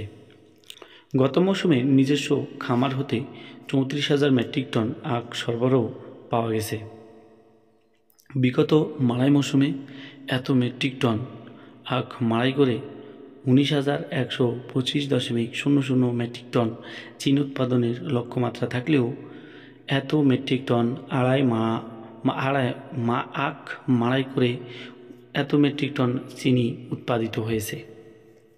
স্বাধীনতা উত্তরকাল হতে সুগার মিলটি আর্থসামাজিক উন্নয়ন কার্যক্রম আওতায় মিল জোন এলাকায় রাস্তাঘাট কালভার্ট তৈরির জন্য 10.48 কোটি টাকা, শিক্ষা কার্যক্রমের সহায়তা হিসেবে বিভিন্ন শিক্ষা প্রতিষ্ঠানে 42.87 লক্ষ টাকা অনুদান হিসেবে ব্যয় করেছে।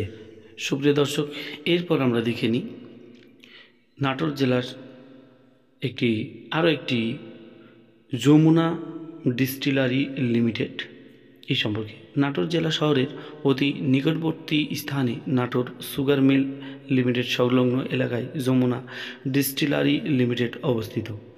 শিল্প প্রতিষ্ঠানটি মূলত সুগার মিল সমূহের চিটা গুড় প্রক্রিয়া করে প্লেইন স্পিরিট উৎপাদন করে থাকে। গণপ্রজাতন্ত্রী চীনের চায়না ন্যাশনাল কেমিক্যাল কমপ্লেক্স কর্পোরেশনের প্রযুক্তিতে 1989 সাল হতে বাণিজ্যিকভাবে উৎপাদন শুরু করে। যমুনা গ্রুপের মালিকানাধীন এই ডিস্টিলারিজের দৈনিক উৎপাদন ক্ষমতা 10,000 লিটার।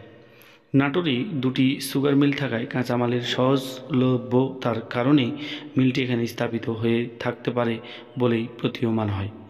মিলে বর্তমান কর্মরত লোকবল 110 জন।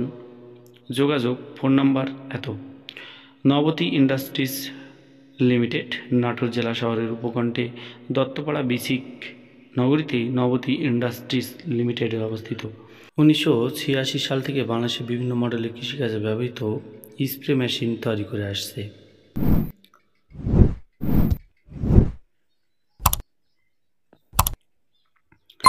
চা বাগানে সকল প্রকার বালাইনাশক প্রয়োগের জন্য খুবই উপযুক্ত ও নির্ভরযোগ্য। এই প্রতিষ্ঠানে উৎপাদিত পণ্য উন্নত মানের, মজবুত এবং টেকসই। সব ধরনের যন্ত্রাংশই নিজস্ব কারখানায় উৎপাদিত হয় বলে সহজলভ্য। তাছাড়া প্রতিষ্ঠানটি সরাসরি কৃষকের কারিগরি পরামর্শ ও বিক্রেতার সেবা দিয়ে থাকে। স্প্রেয়ার সম্পর্কে কোনো তথ্য জানতে তাদের সাথে সরাসরি 017300732334 থেকে 43 মোট 10টি মোবাইল নম্বরে যোগাযোগের সুযোগ রয়েছে। যোগাযোগ: প্রধান অফিস ও কারখানা, বিসিক শিল্পনগরী, Duttapara, post box 7, Natore 6400। Bangladesh. Email এত, ফোন নাম্বার এত। ঢাকা অফিস লোকেশান দেওয়া আছে, আপনারা দেখে নিতে পারেন, এবং ইমেল দেওয়া আছে, সাথে ওয়েবসাইট। প্রাণ এগ্রো লিমিটেড, নাটোর জেলা শহরে অনতি দূরে একডালা নামক স্থানে দেশের অন্যতম প্রাণ এগ্রো লিমিটেডের ফল ও সবজি প্রক্রিয়াজাতকরণ কারখানা রয়েছে। এখানে ফ্রুটো প্রাপলিং এবং ফ্রুটোজ magic, tomato sauce, ketchup, ice pop, drinks, আচার সহ নানা ধরনের এবং কনফেকশনারি, প্রাণ ডায়েরি, লাচ্ছা, সেমাই ও পাঁপড় প্রসেসিংয়ের মাধ্যমে উৎপাদিত হয়। এই প্রতিষ্ঠানটির মাধ্যমে এলাকার প্রায় 2500 জন লোকের কর্মসংস্থানের সুযোগ সৃষ্টি হয়েছে, যার 80% নারী। নাটোরের উল্লেখযোগ্য নদ নদী। নাটোর জেলার উল্লেখযোগ্য নদ নদীর মধ্যে রয়েছে মুসাখান, নন্দকুজা, বারণী এবং গোদাই, বড়াল, খলিশিডাঙ্গা, গুনাই, নারদ নদ। মুসাখান নদীর দৈর্ঘ্য 25 কিলোমিটার। এই নদী নাটোর জেলার বাগাতিপাড়া উপজেলা থেকে শুরু হয়ে রাজশাহী জেলার পুঠিয়া উপজেলা হয়ে আবার নাটোর জেলার সদর উপজেলার মধ্য দিয়ে প্রবাহিত হয়েছে। নন্দকুজা নদীর দৈর্ঘ্য 79 কিলোমিটার। এই নদী রাজশাহী জেলার চারঘাট, বাঘা উপজেলা এবং নাটোর জেলার বাগাতিপাড়া, লালপুর, বড়াগ্রাম, গুরুদাসপুর উপজেলা দিয়ে প্রবাহিত হয়েছে। বরণী নদীর দৈর্ঘ্য 93 কিলোমিটার। এই নদী নাটোর জেলার নাটোর সদর, নলডাঙ্গা, সিংড়া ও গুরুদাসপুর উপজেলা দিয়ে প্রবাহিত হয়েছে। গদাই নদীর দৈর্ঘ্য 26 কিলোমিটার। এই নদী নাটোর জেলার সদর ও সিংড়া উপজেলা দিয়ে প্রবাহিত হয়েছে। বড়াল নদীর দৈর্ঘ্য 89 কিলোমিটার। এই নদী রাজশাহী জেলা চারঘাট, বাঘা উপজেলা ও নাটোর জেলার বাগাতিপাড়া, লালপুর, বড়াইগ্রাম এবং গুরুদাসপুর উপজেলা দিয়ে প্রবাহিত হয়েছে। খলিশিডাঙ্গা নদীর দৈর্ঘ্য 17 কিলোমিটার। এই নদী নাটোর জেলার লালপুর ও বাগাতিপাড়া উপজেলা দিয়ে প্রবাহিত হয়েছে।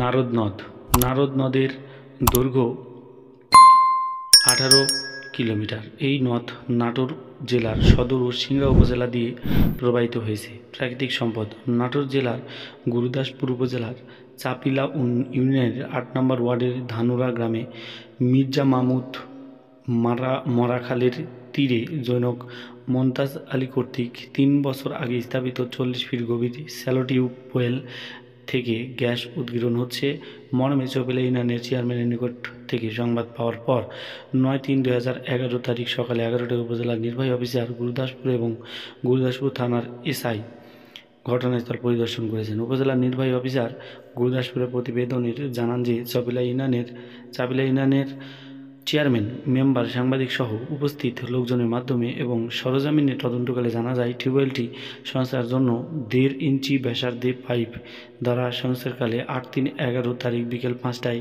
উক্ত টিউবওয়েল থেকে শব্দ বের হতে থাকে এবং 2 থেকে 2.5 ফিট উচ্চতায় আগুন জ্বলতে থাকে। বর্তমানে ঘটনাস্থলের নিরাপত্তার স্বার্থে চতুর্দিকে বেষ্টনী দিয়ে রাখা হয়েছে এবং ঘটনাস্থলে পুলিশ মোতায়েন করা হয়েছে। বিষয়টি নাটোর জেলা প্রশাসনের পক্ষ থেকে বিদ্যুৎ, জ্বালানি ও খনিজ সম্পদ মন্ত্রণালয়কে অবহিত করা হয়েছে। এছাড়া নাটোর জেলায় এখন পর্যন্ত তেমন কোনো খনিজ সম্পদ আবিষ্কৃত হয়নি। তবে এই জেলায় উল্লেখযোগ্য অসংখ্য বালুমহাল রয়েছে এবং এই সমস্ত বালুমহালের এই জেলার লালপুর ও সিংড়া উপজেলায় রয়েছে। নাটোর জেলার পত্রপত্রিকা সম্পর্কিত কিছু তথ্য আমরা এবার জেনে নিই। পত্রিকার নাম, প্রকার এবং প্রকাশের সময়, সাথে পত্রিকার সম্পাদকের নামও আমরা দেখে নিব। 1 নম্বর দৈনিক উত্তরবঙ্গ বার্তা। এটি একটি দৈনিক সংবাদপত্র প্রকাশ হয়েছে 15 মে। প্রথম প্রকাশ 1997। অ্যাডভোকেট মোহাম্মদ হানিফ আলী শেখ সম্পাদক। দ্বিতীয়ত দৈনিক জনদেশ দৈনিক সংবাদপত্র, প্রথম প্রকাশ 8 মে 2003। মোহাম্মদ আমিনুল হক সম্পাদক। সাপ্তাহিক নাটোর বার্তা সাপ্তাহিক পত্রিকা, এটি প্রথম প্রকাশ 18 আগস্ট 1992। বেগম ফজিলা নজরুল সম্পাদক, সাপ্তাহিক উত্তর গণজীবন সাপ্তাহিক পত্রিকা এবং সাপ্তাহিক আলোকিত চলনবিল সাপ্তাহিক পত্রিকা এটি, এবং দৈনিক মাটির দেশ এটি একটি দৈনিক সংবাদপত্র। সেই সাথে আমরা এবার একটু জেনে নিই জেলা প্রশাসন নাটোরের বিশেষ অর্জন সম্পর্কে। নাটোর জেলা প্রশাসনের উল্লেখযোগ্য অর্জন সময়ের মধ্যে পূর্ববর্তন জেলা প্রশাসক জনাব মোহাম্মদ খলিলুর রহমানের তত্ত্বাবধানে জেলা প্রশাসকের কার্যালয়ে ডিজিটাল হাজিরা সিস্টেম প্রক্রিয়া সম্পন্ন হয়েছে এবং ডিজিটাল রেকর্ড রুম সিস্টেমের কার্যক্রম দ্রুত সম্পন্ন করা হয়েছে। দ্বিতীয়ত, পূর্বতন জেলা প্রশাসক জনাব মোহাম্মদ খলিলুর রহমানের তত্ত্বাবধানে নিরাপত্তা ও মনিটরিংয়ের জন্য জেলা প্রশাসকের কার্যালয়কে সম্পূর্ণভাবে সিসিটিভি ক্যামেরায় আওতাধীনে আনা হয়েছে। 3 নম্বর, নাটোর জেলা ফ্রন্ট ডেস্কের সামনে বড় টিভি স্ক্রিনের মাধ্যমে জেলার সকল উন্নয়নমূলক কার্যক্রম প্রদর্শন করা হয় এবং সরকারি দপ্তরগুলোর জনকল্যাণমূলক বিজ্ঞপ্তি প্রচার করা হয়। নাটোরের প্রাক্তন জেলা প্রশাসক জনাব মোহাম্মদ মশিউর রহমান এটি স্থাপন করেন। 4 নম্বর, নাটোর জেলা সার্কিট হাউসকে সম্পূর্ণ ওয়াইফাইয়ের আওতায় আনা হয়েছে। নাটোরের প্রাক্তন জেলা প্রশাসক জনাব মোহাম্মদ মশিউর রহমানের উদ্যোগে এই কাজটি সম্পন্ন হয়। জেলা প্রশাসকের কার্যালয়ে প্রবাসী কল্যাণের শাখার মাধ্যমে নাটোর জেলার প্রবাসী তথ্য সংগ্রহপূর্বক একটি ডাটাবেজ তৈরি করা হয়েছে। এই ডাটাবেজে নাটোর জেলার 6টি উপজেলা ইউনিয়ন ভিত্তিক গ্রামবাসীদের নাম, পিতা বা স্বামীর নাম, স্থায়ী ঠিকানা এবং যে দেশে অবস্থান করছে তালিকা আকারে প্রবাসী কল্যাণ শাখার অধীনে পিডিএফ ফাইল লিঙ্ক আকারে দেওয়া হয়েছে। নাটোর জেলা প্রশাসক জনাব মোহাম্মদ মুজিবুর রহমান এর প্রত্যক্ষ তত্ত্বাবধানে এই ডাটাবেসটি প্রস্তুত করা হয়েছে। জেলা প্রশাসন ভবনের প্রবেশ মুখে একটি অভ্যর্থনা ও তথ্য কেন্দ্র স্থাপন করা হয়েছে। এই তথ্য কেন্দ্রের মাধ্যমে আগন্তুকদের চাহিদা মোতাবেক জেলা প্রশাসক অফিসারের বিভিন্ন সেবা সম্পর্কে প্রয়োজনীয় প্রাথমিক তথ্য সরবরাহ করা হয়। নাটোরের প্রাক্তন জেলা প্রশাসক SM এহসান কবির এই অভ্যর্থনা ও তথ্য কেন্দ্র স্থাপন করেন। জেলা প্রশাসকের কার্যালয়ের সম্মুখে একটি দৃষ্টিনন্দন বাগান ডিসি পার্ক সৃজন করা হয়েছে। সৃজিত এই পার্ক একদিকে যেমন অফিস প্রাঙ্গণে শোভাবর্ধন করছে, অপরদিকে কর্মকর্তা কর্মচারী আগন্তুকদের অবসর যাপনের একটি প্রধান উপকরণ হিসেবে ভূমিকা পালন করছে। নাটোরের প্রাক্তন জেলা প্রশাসক মোহাম্মদ ইলিয়াস হোসেন এই ডিসি পার্ক স্থাপন করেন। জেলা প্রশাসক জনাব সাহিনা খাতুন এবং এর তত্ত্বাবধানে সম্পাদিত উল্লেখযোগ্য কার্যক্রম সমূহ ডিসি পার্ক সংলগ্ন জাতির জনক বঙ্গবন্ধু শেখ মুজিবুর রহমানের মুরাল স্থাপন, নাটোর জেলার ব্র্যান্ড বুক প্রকাশ, পক্ষীকুলের জন্য অভয়াশ্রম ঘোষণা, নাটোর জেলা প্রশাসন অ্যাপস তৈরি বা অ্যাপসের লিঙ্ক, রানী ভবানীর যুব পার্কের উন্নয়ন, চিনিরাঙ্গা পদ্মবিল উদ্ধার ও সংস্করণ, Natore circuit house online booking system তৈরি যেটা ওয়েবসাইটের লিঙ্ক তৈরি করা হয়েছে, নারদ নদ সংস্কার এবং উদ্ধার কাজ শুরু। নাটোর জেলা প্রশাসনের 5ম কর্মকর্তা জনপ্রশাসন পদক 2019 থেকে 20 প্রাপ্তি এবং নাটোর জেলা প্রশাসন অফিসে মুজিব কর্নার স্থাপন। প্রখ্যাত ব্যক্তিত্ব, এই চ্যাপ্টারটি অত্যন্ত গুরুত্বপূর্ণ। সুপ্রিয় দর্শক, মনোযোগ সহকারে দেখার জন্য অনুরোধ করছি। দেখুন, জেলার কৃতি সন্তান যারা, তাদের অবশ্যই জেনে রাখা দরকার, কারণ আপনার পরীক্ষার ভাইবা বোর্ডে কিংবা পরীক্ষার হলে অবশ্যই এই তথ্যগুলো নিয়ে যাওয়া দরকার। হজরত ঘাসি দেওয়ান, তার আসল নাম জানা যায় না, লোকে তাকে হজরত ঘাসি দেওয়ান বলেই জানে। তার আস্তানা ছিল সিংড়া উপজেলার চলনবিল এলাকার তিসিখালীতে। তিনি ছিলেন হজরত বড়পীর আব্দুল কাদের জিলানীর এর অদেখা মুরিদ বা অনুসারী। প্রতি বছর চৈত্র মাসের পূর্ণিমা তিথিতে দাহিরার বিলে ঘাসি দেওয়ানের দরগায়ে ওরস বা বার্ষিক মেলা অনুষ্ঠিত হয়। এরপর কুবির চান শাহ এই এলাকার আসেন ধর্মপ্রচারের জন্য। ধর্মপ্রচারের পর তিনি এখানেই ইন্তেকাল করেন। নাটোর সদর উপজেলার বাবুপুকুর পার একডালা নামক স্থানে তার মাজার আছে। দেওয়ানসাগর ধর্মপ্রচারের উদ্দেশ্যে এদেশে আগমন করেন। সদর উপজেলার দীঘাপতি ইউনিয়নের গোবিন্দপুর গ্রামে তার মাজার বিদ্যমান। পূর্বে উল্লেখিত ব্যক্তিবর্গ ছাড়াও নাটোরের কৃতি সন্তানদের মধ্যে রয়েছেন কালীপ্রসন্ন রায়, রামকান্ত রায়, রানী হেমাঙ্গিনী দেবী, মহিত কুমার মৈত্র, প্রমথনাথ বিশি, গজেন্দ্রনাথ কর্মকার ও সমর পাল। এবার আসি মহারাজা জগদীন্দ্রনাথ রায়। দেখুন, জগদীন্দ্রনাথ রায় ছিলেন নাটোর বড় তরফের রাজা গোবিন্দ্রনাথ নাথের স্ত্রী বজসুন্দরী দত্তক পুত্র। গরিব হিন্দু পরিবারে তার জন্ম হয়। তার পিতার নাম শ্রীনাথ রায় এবং তার মাতার প্রসন্নময়ী দেবী। এই কৃতি সন্তান কালক্রমে জ্ঞানীগুণী রাজনীতিবিদ ও সমাজ সংগঠক হিসেবে নাটোর রাজপরিবারের ইতিহাসে স্থান করে নিয়েছিলেন। জগদীন্দ্রনাথ 1889 সালে 9 অক্টোবর রাজকার্যভার গ্রহণ করেন। ব্রিটিশ ভারতের সাম্রাজ্যবাদ বিরোধী আন্দোলনে প্রগতিবাদী চেতনার ক্ষেত্রে তার অবদান ছিল। সাহিত্য ও সংস্কৃতির ক্ষেত্রে তার বিশেষ অবদান ছিল। তার রচিত উল্লেখযোগ্য গ্রন্থগুলির মধ্যে নূরজাহান, সুন্দরতারা প্রধান। মহারাজা সাংবাদিকতাও করতেন। তিনি মানসী নামক একটি পত্রিকা এবং সম্পাদনা করতেন। এছাড়া তার রচিত অনুবাদ সাহিত্য, ভ্রমণ কাহিনী, জীবনী গ্রন্থ, কবিতা, গান এবং রাজনৈতিক প্রবন্ধ সমূহ বাংলাদেশের এককালে বিপুল আলোড়ন এনেছিল। তিনি ছিলেন সমাজসেবক, প্রজাবৎসল এবং সত্যিকারের দেশ হিতৈষী। দানের ক্ষেত্রে তিনি ছিলেন অগ্রণী। তার শ্রেষ্ঠ কীর্তি নাটোরের মহারাজা হাই স্কুল প্রতিষ্ঠা। 1893 সালে নাটোর ত্যাগ করে কলকাতায় স্থায়ীভাবে বসবাস শুরু করেন। 1925 খ্রিস্টাব্দে 26শে ডিসেম্বর মোটরগাড়ি ধাক্কায় গুরুতর আহত হন এবং 5 জানুয়ারি 1926 খ্রিস্টাব্দে ইহলোক ত্যাগ করেন। মহারানী ভবানী নাটোর রাজবংশের প্রথম রাজা ছিলেন রামজীবন। রামজীবনের পালিত পুত্রের নাম ছিল রামকান্ত। বগুড়া জেলার অন্তর্গত আদমদিঘি উপজেলার ছাতিয়ান গ্রাম নিবাসী আত্মরাম চৌধুরীর একমাত্র কন্যা ভবানীর সাথে রামকান্তের বিয়ে হয়। বিয়ের সময় ভবানীর বয়স ছিল 15 বছর।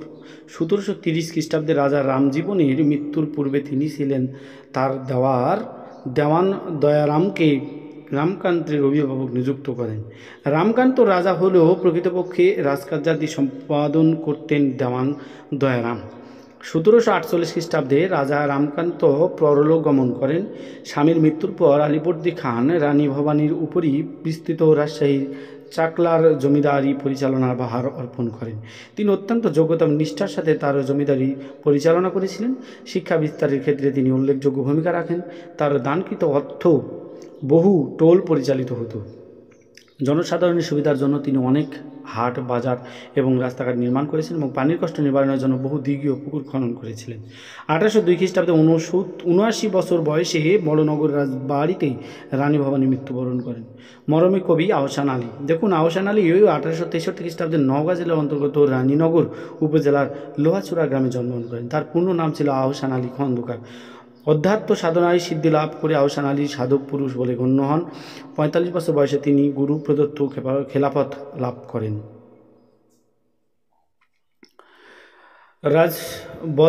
বজরাহারার গ্রামে স্থায়ীভাবে বসবাস শুরু করেন। আহসান আলীর বহু সংখ্যক তত্ত্ব সঙ্গীত রচনায় লালন শাহ এবং পাঞ্জু শাহ এর প্রভাব যথেষ্ট কার্যকর ছিল। তিনি 1933 খ্রিস্টাব্দে মৃত্যুবরণ করেন। স্যার যদুনাথ সরকার 1870 সালে 10 ডিসেম্বর সিংড়া উপজেলা সাতারদিঘি ইউনিয়নের করসমারিয়া গ্রামে যদুনাথ সরকার জন্মগ্রহণ করেন। তিনি 1891 সালে ইংরেজি সাহিত্য ও ইতিহাস বিষয়ে অনার্স নিয়ে বিএ পাশ করেন। 1892 খ্রিস্টাব্দে তিনি ইংরেজিতে প্রথম শ্রেণীতে প্রথম স্থান অধিকার করেন এবং এমএ পাশ করেন। কলকাতার রিপন কলেজে অধ্যাপনা পদে চাকুরি জীবন শুরু করেন 1930 সালে। তিনি চাকুরি থেকে অবসর নেন। অবসরের পূর্বে 5 বছর তিনি কলকাতা বিশ্ববিদ্যালয়ের উপাচার্য পদে আসীন ছিলেন। ব্রিটিশ সরকার তাকে 1926 সালে সিআইই এবং 1929 সালে নাইটহুড খেতাবে সম্মানিত করেন। 1936 এবং 1944 সালে ঢাকা ও পাটনা বিশ্ববিদ্যালয়ে তাকে ডিলিট উপাধি প্রদান করেন। শরৎ কুমার রায় 1876 খ্রিস্টাব্দে দীঘাপতিয়া রাজপরিবারে জন্মগ্রহণ করেন। তার পিতা ছিলেন রাজা প্রমথনাথ রায় বাহাদুর, মাতা রানী ধ্রুবময়ী। তিনি দয়ারামপুর এস্টেট এ 300 বিঘা জমির ওপরে একটি কৃষি খামার স্থাপন করেছিলেন, যার নাম রানী ধ্রুবময়ী ফার্ম। এই অঞ্চলে কোনো চিনিকল না থাকায় 1936 খ্রিস্টাব্দে গোপালপুরে স্থাপিত হয় North Bengal Sugar Mill, Barendra Anusandhan Samiti এবং বরেন্দ্র মিউজিয়াম। স্থাপন তার জীবনের অক্ষয় কীর্তি। 1946 খ্রিস্টাব্দে 12 এপ্রিল তিনি ইহলোক ত্যাগ করেন। হাসারউদ্দিন কবিরত্ন, দেখুন হাসারউদ্দিনের জন্ম 1907 সালের 8 নভেম্বর কান্দিভিটুয়া গ্রামে। তিনি মহারাজা উচ্চ বিদ্যালয় হতে 1928 সালে মহসিন বৃত্তি সহ প্রথম বিভাগে ম্যাট্রিকুলেশন পাশ করেন। পত্রিকা তার প্রথম কবিতা 1923 সালে প্রকাশিত হয়। মাইকেল মধুসূদন দত্তের পর অমিত্রাক্ষর ছন্দে তার রচিত মধুস্বস্তি কবিতা রচনার জন্য তিনি কবিরত্ন উপাধি পান।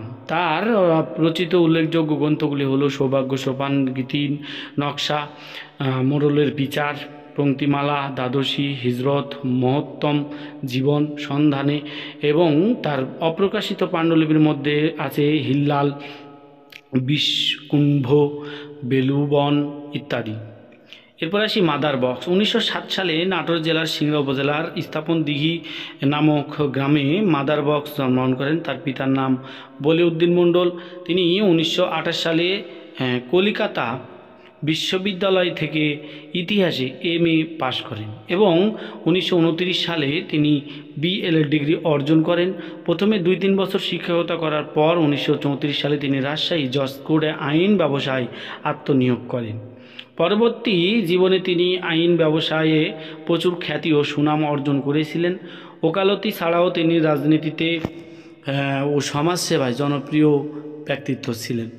1946 সালে তিনি বঙ্গীয় আইনসভার সদস্য নির্বাচিত হন। 1947 থেকে 1954 সাল পর্যন্ত পাকিস্তান আইনসভার সদস্য হিসেবে জনগণের সেবা করতে সক্ষম হন। আইনসভার সদস্য থাকা সত্ত্বেও 1950 সালে তিনি রাজশাহী পৌরসভার চেয়ারম্যান নির্বাচিত হন। রাজশাহী বিশ্ববিদ্যালয় ও স্রষ্টা নানা ঘাত প্রতিঘাত বাধা বিপত্তিকে অতিক্রম করে মাদার বক্সের বিশেষ প্রচেষ্টায় তদানীন্তন সরকার 1953 সালে 31 মার্চ রাজশাহী বিশ্ববিদ্যালয় অ্যাক্ট পাস করে এবং তারপর যথারীতি কার্যক্রম শুরু করে এবং তা বাস্তবায়িত হয়। স্বাধীনতার পর তিনি নাম অনুসারে রাজশাহী বিশ্ববিদ্যালয়ের একটি হলের নাম মাদার বক্স রাখা হয়েছে। 1967 সালে 20 জানুয়ারি দুরারোগ্য ক্যান্সার রোগে আক্রান্ত হয়ে তিনি মৃত্যুবরণ করেন। মকসুদুর রহমান সিংড়া উপজেলার সিলামপুর গ্রামে 1951 সালে তিনি জন্মগ্রহণ করেন। তিনি একজন প্রাবন্ধিক ও গবেষক। বর্তমানে তিনি রাজশাহী বিশ্ববিদ্যালয়ের রাষ্ট্রবিজ্ঞান বিভাগের অধ্যাপক। তার রচিত উল্লেখযোগ্য গ্রন্থগুলির মধ্যে বাংলাদেশের স্থানীয় সাহিত্যশাসন, নাটোরের মহারানী ভবানী, রাষ্ট্রবিজ্ঞান ও তপ ও নীতিমালা ইত্যাদি উল্লেখযোগ্য। রাধাচরণ চক্রবর্তী, সাহিত্যিক রাধাচরণ চক্রবর্তী 1301 বঙ্গাব্দ 8 চৈত্র চৌকিরপাড় গ্রামে জন্মগ্রহণ করেন। তার প্রকাশিত গ্রন্থগুলির মধ্যে আলেয়া, দ্বীপ, তিলকধারী, পল্লব, বুকের ভাষা, চক্রপাক, বৈরাগীর চর, শাওন, হোয়াইট কেবিন, ঝড়, তপ ও তাপ, ঘর মহানি, কো এডুকেশন, মৃগয়া, ভাঙ্গন ইত্যাদি অন্যতম। বাংলা 1345 সালে তিনি মৃত্যুবরণ করেন। এয়ার ভাইস মার্শাল মাদিকুল বাসার 1934 খ্রিস্টাব্দে 28 মার্চ নাটোর জেলার সিংড়া উপজেলাধীন সাতারবাড়িয়া গ্রামে জন্মগ্রহণ করেন। তার পিতার নাম হাসমাতুল্লাহ শাহ এবং মাতার নাম মোসাম্মদ হাসিনা বেগম। খাদেমুল বাসার রাজশাহী কলেজ থেকে উচ্চ মাধ্যমিক পাশ করেন। 1953 সালে বিমান বাহিনীতে যোগদান এবং বিমান বাহিনী একাডেমি থেকে গ্র্যাজুয়েশন ডিগ্রি লাভ করেন। তিনি ক্যাডেট হিসেবে যোগদান করেন। ধীরে ধীরে পদোন্নতির মাধ্যমে 1970 সালে উইং কমান্ডার পদ লাভ করেন। স্বাধীনতা লাভের পর তিনি 3 বার পদোন্নতি লাভ করেন। 1976 সালে মে মাসে তিনি বাংলাদেশ বিমান বাহিনীর প্রধান নিযুক্ত হন এবং ওই মাসে তাকে এয়ার ভাইস মার্শাল পদে উন্নীত করা হয়। মহান স্বাধীনতা যুদ্ধে অসামান্য কৃতিত্বের জন্য তাকে বীর উত্তম খেতাব প্রদান করা হয়। 1 সেপ্টেম্বর 1976 ঢাকা বিমানবন্দরে এক বিমান দুর্ঘটনায় তিনি ইন্তেকাল করেন। এবারে আসি শঙ্কর গোবিন্দ চৌধুরী। শঙ্কর গোবিন্দ চৌধুরী এলাকা কৃতি সন্তানদের মধ্যে অন্যতম। তিনি 1928 খ্রিস্টাব্দে অক্টোবর নাটোর শহরে অদূরে ছাতনি গ্রামে সম্ভ্রান্ত চৌধুরী পরিবারে জন্মগ্রহণ করেন। তিনি 1970 এবং 1981 সালে MP নির্বাচিত হন। এছাড়াও 3 বার পৌরসভা চেয়ারম্যান ছিলেন। 1975 সালে গভর্নর নির্বাচিত হন। জনকল্যাণমূলক কাজে তিনি তার ব্যক্তিগত সময় ও সম্পদ অকৃপণ্যে ব্যয় করেছেন। সমাজসেবায় তার অবদান সর্বজনবিদিত ও অনস্বীকার্য। তিনি নাটোরের সফল রাজনীতিবিদদের মধ্যে অন্যতম। 13 সেপ্টেম্বর 1995 তারিখে তিনি মৃত্যুবরণ করেন। তাকে স্মরণীয় করতে তার সম্মানে শঙ্কর গোবিন্দ চৌধুরী স্টেডিয়ামটি প্রতিষ্ঠা করা হয়। শফিউদ্দিন সর্দার 1930 সালে 1 মে নাটোর জেলার সদর উপজেলার হাটবিলা গ্রামে শফিউদ্দিনের জন্ম। 1950 সালে তিনি ম্যাট্রিক পাশ করেন। রাজশাহী সরকারি কলেজ থেকে 1955 সালে বিএ অনার্স পাশ করেন। পরবর্তীতে বিএড, এমএড এবং এমএ ইতিহাস, পুনরায় ইংরেজিতে এমএ পাশ করেন এবং লন্ডন বিশ্ববিদ্যালয় থেকে ডিপ্লোমা ইন এডুকেশন ডিগ্রি লাভ করেন। তিনি কর্মজীবনে প্রধান শিক্ষক, অধ্যাপক, অধ্যক্ষ হিসেবে কর্মরত ছিলেন। 1982 সালে সরকারের প্রশাসনে ম্যাজিস্ট্রেট হিসেবে যোগ দিলেও পরবর্তীতে তা ছেড়ে দেন। তিনি শখের বশবর্তী হয়ে মঞ্চাভিনেতা, বেতারের নাট্যকার, নাট্যশিল্পী ও নাটক পরিচালনা করেন। জীবনে সন্ধিক্ষণে তিনি সার্বক্ষণিক নিজের লেখায় কাজে নিয়োজিত রেখেছেন। বিশেষত ইতিহাস কেন্দ্রিক তার লেখা উপন্যাস পাঠক হৃদয়ে স্থান করে নিয়েছে। সাহিত্যের সৃজনপথে তিনি এগিয়ে চলেছেন দীপ্তলয়ে। তার প্রকাশিত বইয়ের সংখ্যা প্রায় 50টির ওপরে। সমর পাল 1952 খ্রিস্টাব্দের 31 ডিসেম্বর নাটোর শহরে পালপাড়ায় জন্মগ্রহণ করেন। শৈশব থেকে অত্যন্ত মেধাবী সমর পাল 1976 খ্রিস্টাব্দে কৃতিত্বের সাথে স্নাতকোত্তর ডিগ্রি অর্জন করেন। সরকারি চাকরির সৌজন্যে ঘুরে বেরিয়েছেন দেশের প্রত্যন্ত অঞ্চল। ইতিহাস, সাহিত্য, সংস্কৃতির সাথে তার রয়েছে নারীর টান। যেখানে গিয়েছেন ইতিহাসের সংস্কৃতির শেকড় সন্ধান করেছেন। কর্মজীবনে শুরু করেন 1977 খ্রিস্টাব্দে তৎকালীন শিক্ষা মন্ত্রণালয়ের বিজ্ঞান ও প্রযুক্তি বিদ্যা বিভাগে ফেলো হিসাবে। 1981 খ্রিস্টাব্দে সহকারী কমিশনার হিসেবে প্রশাসনের যোগদান করেন এবং পরবর্তীতে সরকারের বিভিন্ন উচ্চ পদে আসীন ছিলেন। বর্তমানে তিনি অবসর জীবন যাপন করছেন। ইতিহাস সাহিত্যকর্মে অবদানের জন্য 1995 সালে পশ্চিমবঙ্গের শিলিগুড়িতে দার্জিলিং জেলা গ্রন্থমেলা কর্তৃক সংবর্ধিত হয়। 2006 খ্রিস্টাব্দে এই ময়মনসিংহ লোকসাহিত্য ও সংস্কৃতি কেন্দ্র থেকে ইতিহাস গবেষণার জন্য সংবর্ধনা ও সম্মাননা লাভ করেন। সমর পাল মূলত বাংলাদেশের হারিয়ে যাওয়া প্রত্নসম্পদ, নৃতত্ব, সাংস্কৃতিক ঐতিহ্য, বিস্তৃত স্থান ও ব্যক্তিত্ব, লোকসংস্কৃতি নিয়ে কাজ করেছেন। তরুণ প্রজন্মকে শেকড় সন্ধানী হতে আগ্রহী করা এবং আঞ্চলিক ইতিহাস চর্চার ক্ষেত্রকেই অগ্রসর করাই তার লক্ষ্য। আশরাফুল ইসলাম, প্রাক্তন এমপি, নাটোর। 3 সিংড়া, সাবেক রাজশাহী 16 সিংড়া বঙ্গবন্ধু ঘনিষ্ঠ সহচর, মুক্তিযুদ্ধের অন্যতম সংগঠক, বর্ণাঢ্য রাজনৈতিক জীবনের অধিকারী আশরাফুল ইসলাম জন্মেছিলেন তৎকালীন রাজশাহী জেলার নাটোর মহকুমা সিংড়া থানার অন্তর্গত চলনবিল অধ্যাসত তাজপুর গ্রামে 1923 সালে 19 ফেব্রুয়ারি। সুপ্রিয় দর্শক, তার পিতা ছিল ঘাসিউল্লাহ, মাতা ছিল আজজান বিবি। আশরাফুল ইসলামের দেশজোড়া রাজনৈতিক পরিচিতি ছিল। তাকে চলনবিলের নয়নমণি বলা হতো। তিনি ছিলেন সিংড়া থানার আওয়ামী লীগের প্রতিষ্ঠাতা সভাপতি। 1944 থেকে 1955 সময়ে 3 নম্বর ইটালি ইউনিয়ন বোর্ডের নির্বাচিত প্রেসিডেন্ট ছিলেন। তিনি নাটোর মহকুমা আওয়ামী লীগের অন্যতম প্রতিষ্ঠাতা সদস্য। আশরাফুল ইসলাম 1970 সালে আওয়ামী লীগের মনোনয়ন তৎকালীন প্রাদেশিক পরিষদে এবং 1973 সালে জাতীয় সংসদ সদস্য নির্বাচিত হন। 1971 সালে মুক্তিযুদ্ধ চলাকালীন মুজিবনগর প্রশাসনে জোনাল অ্যাডমিনিস্ট্রেটিভ কাউন্সিল পশ্চিম জোন 2 চেয়ারম্যান ছিলেন। তিনি 1966 থেকে 1971 সময়ে বৃহত্তর রাজশাহী জেলা আওয়ামী লীগের সাধারণ সম্পাদক ছিলেন। 1972 থেকে 1975 সাল পর্যন্ত নাটোর জেলা আওয়ামী লীগের সভাপতি ছিলেন। আইয়ুব বিরোধী আন্দোলনে তিনি কারাবরণ করেন। আশরাফুল ইসলাম 1972 সালে 11 এপ্রিল গণপরিষদের প্রথম সভাতেই স্পিকারের দৃষ্টি আকর্ষণ করে সভাকক্ষে কেন জাতির পিতা বঙ্গবন্ধু শেখ মুজিবুর রহমানের ছবি নেই এই প্রশ্ন তোলেন এবং প্রস্তাব করেন যে জাতির পিতার ফটো না দেওয়া পর্যন্ত হাউস মুলতবি রাখা হোক। উপস্থিত সদস্যগণ এই প্রস্তাবে সমর্থন করেন এবং জাতির পিতা বঙ্গবন্ধু শেখ মুজিবুর রহমানের ছবি হাউসে স্থাপিত হয়।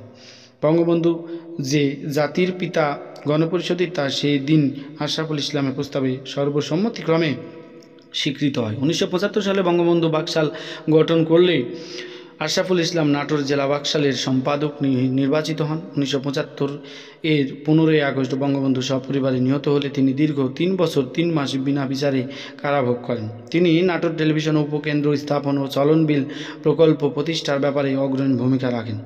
নিজ এলাকায় বিভিন্ন শিক্ষা প্রতিষ্ঠান স্থাপন করেন। তিনি সাংবাদিক জীবনে ইত্তেফাক, বাংলার বাণী ও দৈনিক দেশ পত্রিকার নাটোর প্রতিনিধি হিসেবে গৌরবের সহিত কাজ করেন। তিনি নাটোর প্রেস ক্লাবের সভাপতি ও সিংড়া প্রেস ক্লাবের প্রতিষ্ঠাতা সভাপতি ছিলেন। সারা জীবন তিনি দেশ ও জনগণের কল্যাণে নিজেকে নিয়োজিত রেখেছেন। তা এই রাজনৈতিক ব্যক্তিত্ব জীবন বাসন হয় 1991 সালে 8ই মার্চ। এবার আসি জাকির তালুকদার। জাকির তালুকদার জন্ম নাটোরে 20 জানুয়ারি 1965 সালে।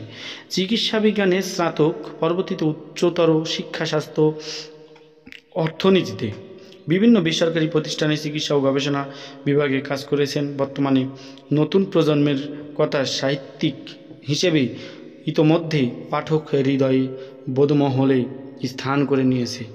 এই এক সময় প্রগতিশীল ছাত্র রাজনীতিতে সরাসরি জড়িত জাকির তালুকদার বরাবর সাম্রাজ্যবাদ বিরোধী সাংস্কৃতিক ও সামাজিক আন্দোলনে যুক্ত থাকায় তার গদ্য সমাজ ব্যবস্থার সঙ্গে রাজনীতি ও ইতিহাস চেতনা এসেছে ভিন্ন মাত্রা নিয়ে। কথা সাহিত্যে বিশেষ অবদানের স্বীকৃতিস্বরূপ 2001 সালে লাভ করে কাগজ কথা সাহিত্য পুরস্কার। পূর্বে উল্লেখিত ব্যক্তিবর্গ ছাড়াও নাটোরের কৃতি সন্তানের মধ্যে রয়েছেন কালীপ্রসন্ন রায়, রামকান্ত রায়, রানী হেমাঙ্গিনী দেবী, মোহিত কুমার মৈত্র, প্রমথনাথ বিশি এবং গজেন্দ্রনাথ কর্মকার। এবার আসি প্রফেসর ডক্টর মোহাম্মদ আশরাফুল ইসলাম। তিনি 1962-তে তার প্রথম কবিতা কুড়েঘর প্রকাশিত হয় সবুজ পাতায়। 1964 সালে মাসিক অগ্রদূতে পাক নবীজির স্মরণে কবিতাটি লিখে তিনি প্রথম পুরস্কার লাভ করেন। সেই থেকে আজও তার লেখনী ধারা অব্যাহত। যে সব পত্রিকায় তার লেখা প্রকাশিত হয়েছে সেগুলো হলো সবুজ পাতা, অগ্রদূত, ধানশালিকের দেশ, ময়ূরপঙ্খী, বনলতা, কলাবাগানের বার্তা, দৈনিক বার্তা, নবতরঙ্গ, দৈনিক করতোয়া ইত্যাদি। তিনি কবিতা, ছড়া, গল্প, প্রবন্ধ, ভ্রমণ কাহিনী এবং গবেষণামূলক লেখায় বেশ স্বচ্ছন্দ। তার প্রথম কাব্যগ্রন্থ রকমারি 2008 সালে কলকাতা থেকে প্রকাশিত। ইসলামিক ফাউন্ডেশন থেকে তার দ্বিতীয় কাব্যগ্রন্থ প্রকাশের পথে। তার প্রকাশিতব্য আরও দুটি কাব্য জীবনতরী ও কবিতা কুসুম।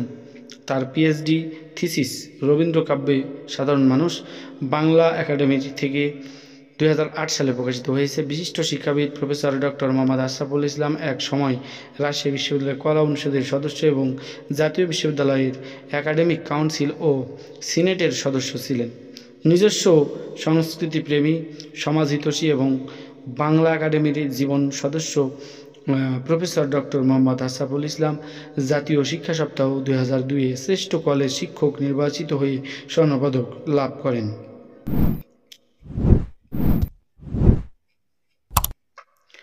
তিনি জাতীয় প্রাথমিক শিক্ষা সপ্তাহ 2007, 2015 এবং 2016 এই রাজশাহী বিভাগ থেকে শ্রেষ্ঠ বিদ্যোৎসাহী সমাজকর্মী নির্বাচিত হয়ে পদক লাভ করেছেন। 2008-এ নাটোর জেলা থেকে ক্রেস্ট লাভ করেছেন শিক্ষায় বিশিষ্ট গুণীজন হিসেবে। তা সেরা আবাসিক বিদ্যুৎ গ্রাহক এর জাতীয় পুরস্কার পেয়েছেন 2012-তে। তিনি শ্রেষ্ঠ বিদ্যোৎসাহী সমাজকর্মী নির্বাচিত হয়ে জাতীয় পুরস্কার জাতীয় প্রাথমিক শিক্ষা পদক 2016 অর্জন করেছেন 2017-তে। তাকে পদকে ভূষিত করেন গণপ্রজাতন্ত্রী বাংলাদেশ সরকারের মাননীয় প্রধানমন্ত্রী শেখ হাসিনা। প্রফেসর ডক্টর মোহাম্মদ আশরাফুল ইসলাম 2006 সালে রাজশাহী কলেজের অধ্যক্ষ পদ থেকে অবসরে যান। অবসরের জীবনে তার অবসরে নেই। তিনি আজও লেখালেখিতে, অধ্যয়নে, বেতার কথনে, শিক্ষাদানে, সামাজিক ও সাংস্কৃতিক অনুষ্ঠান সময়ে যোগদান এবং অংশগ্রহণের স্বতঃস্ফূর্ত। সুপ্রিয় দর্শক, আপনাকে অনেক অনেক ধন্যবাদ পুরো ভিডিওটি সাথে থাকার জন্য। আশা করি এই ভিডিওটি থেকে অবশ্যই কিছু না কিছু শিখতে পেরেছেন, জানতে পেরেছেন, যা আপনার চাকরির প্রস্তুতিতে কিংবা আপনার ভাইবা বোর্ডে অনেক অনেক গুরুত্বপূর্ণ ভূমিকা পালন করবে। সুপ্রিয় দর্শক, আমরা প্রতিনিয়ত চেষ্টা করছি প্রতিদিনের অনুষ্ঠিত হওয়া নিয়োগ পরীক্ষার প্রশ্ন সমাধান আপনাদের সামনে তুলে ধরার জন্য, যা আপনার চাকরির প্রস্তুতিতে আরও অনেক অনেক সমৃদ্ধ করবে এবং দৃঢ় করবে। আপনি যদি আমাদের ভিডিওটি প্রথম দেখে থাকেন তাহলে অবশ্যই আমাদের চ্যানেলটি সাবস্ক্রাইব করুন এবং পাশে থাকা বেল আইকনটি ক্লিক করে রাখুন, যাতে এই ধরনের ভিডিও প্রকাশ করলে আপনি সহজেই নোটিফিকেশান পেয়ে যান। আর হ্যাঁ, ইতিমধ্যে আমাদের চ্যানেলটি যারা সাবস্ক্রাইব করেছেন তাদেরকে অনেক অনেক ধন্যবাদ। সুপ্রিয় দর্শক, দেখা হবে পরের কোনো ভিডিওতে নতুন কোনো টপিকস নিয়ে, নতুন কোনো প্রশ্ন সমাধানে। সেই পর্যন্ত ভালো থাকবেন, সুস্থ থাকবেন, বাংলা সাহিত্যের সাথে থাকবেন। শুভকামনা রইল সকলের জন্য। ধন্যবাদ সবাইকে।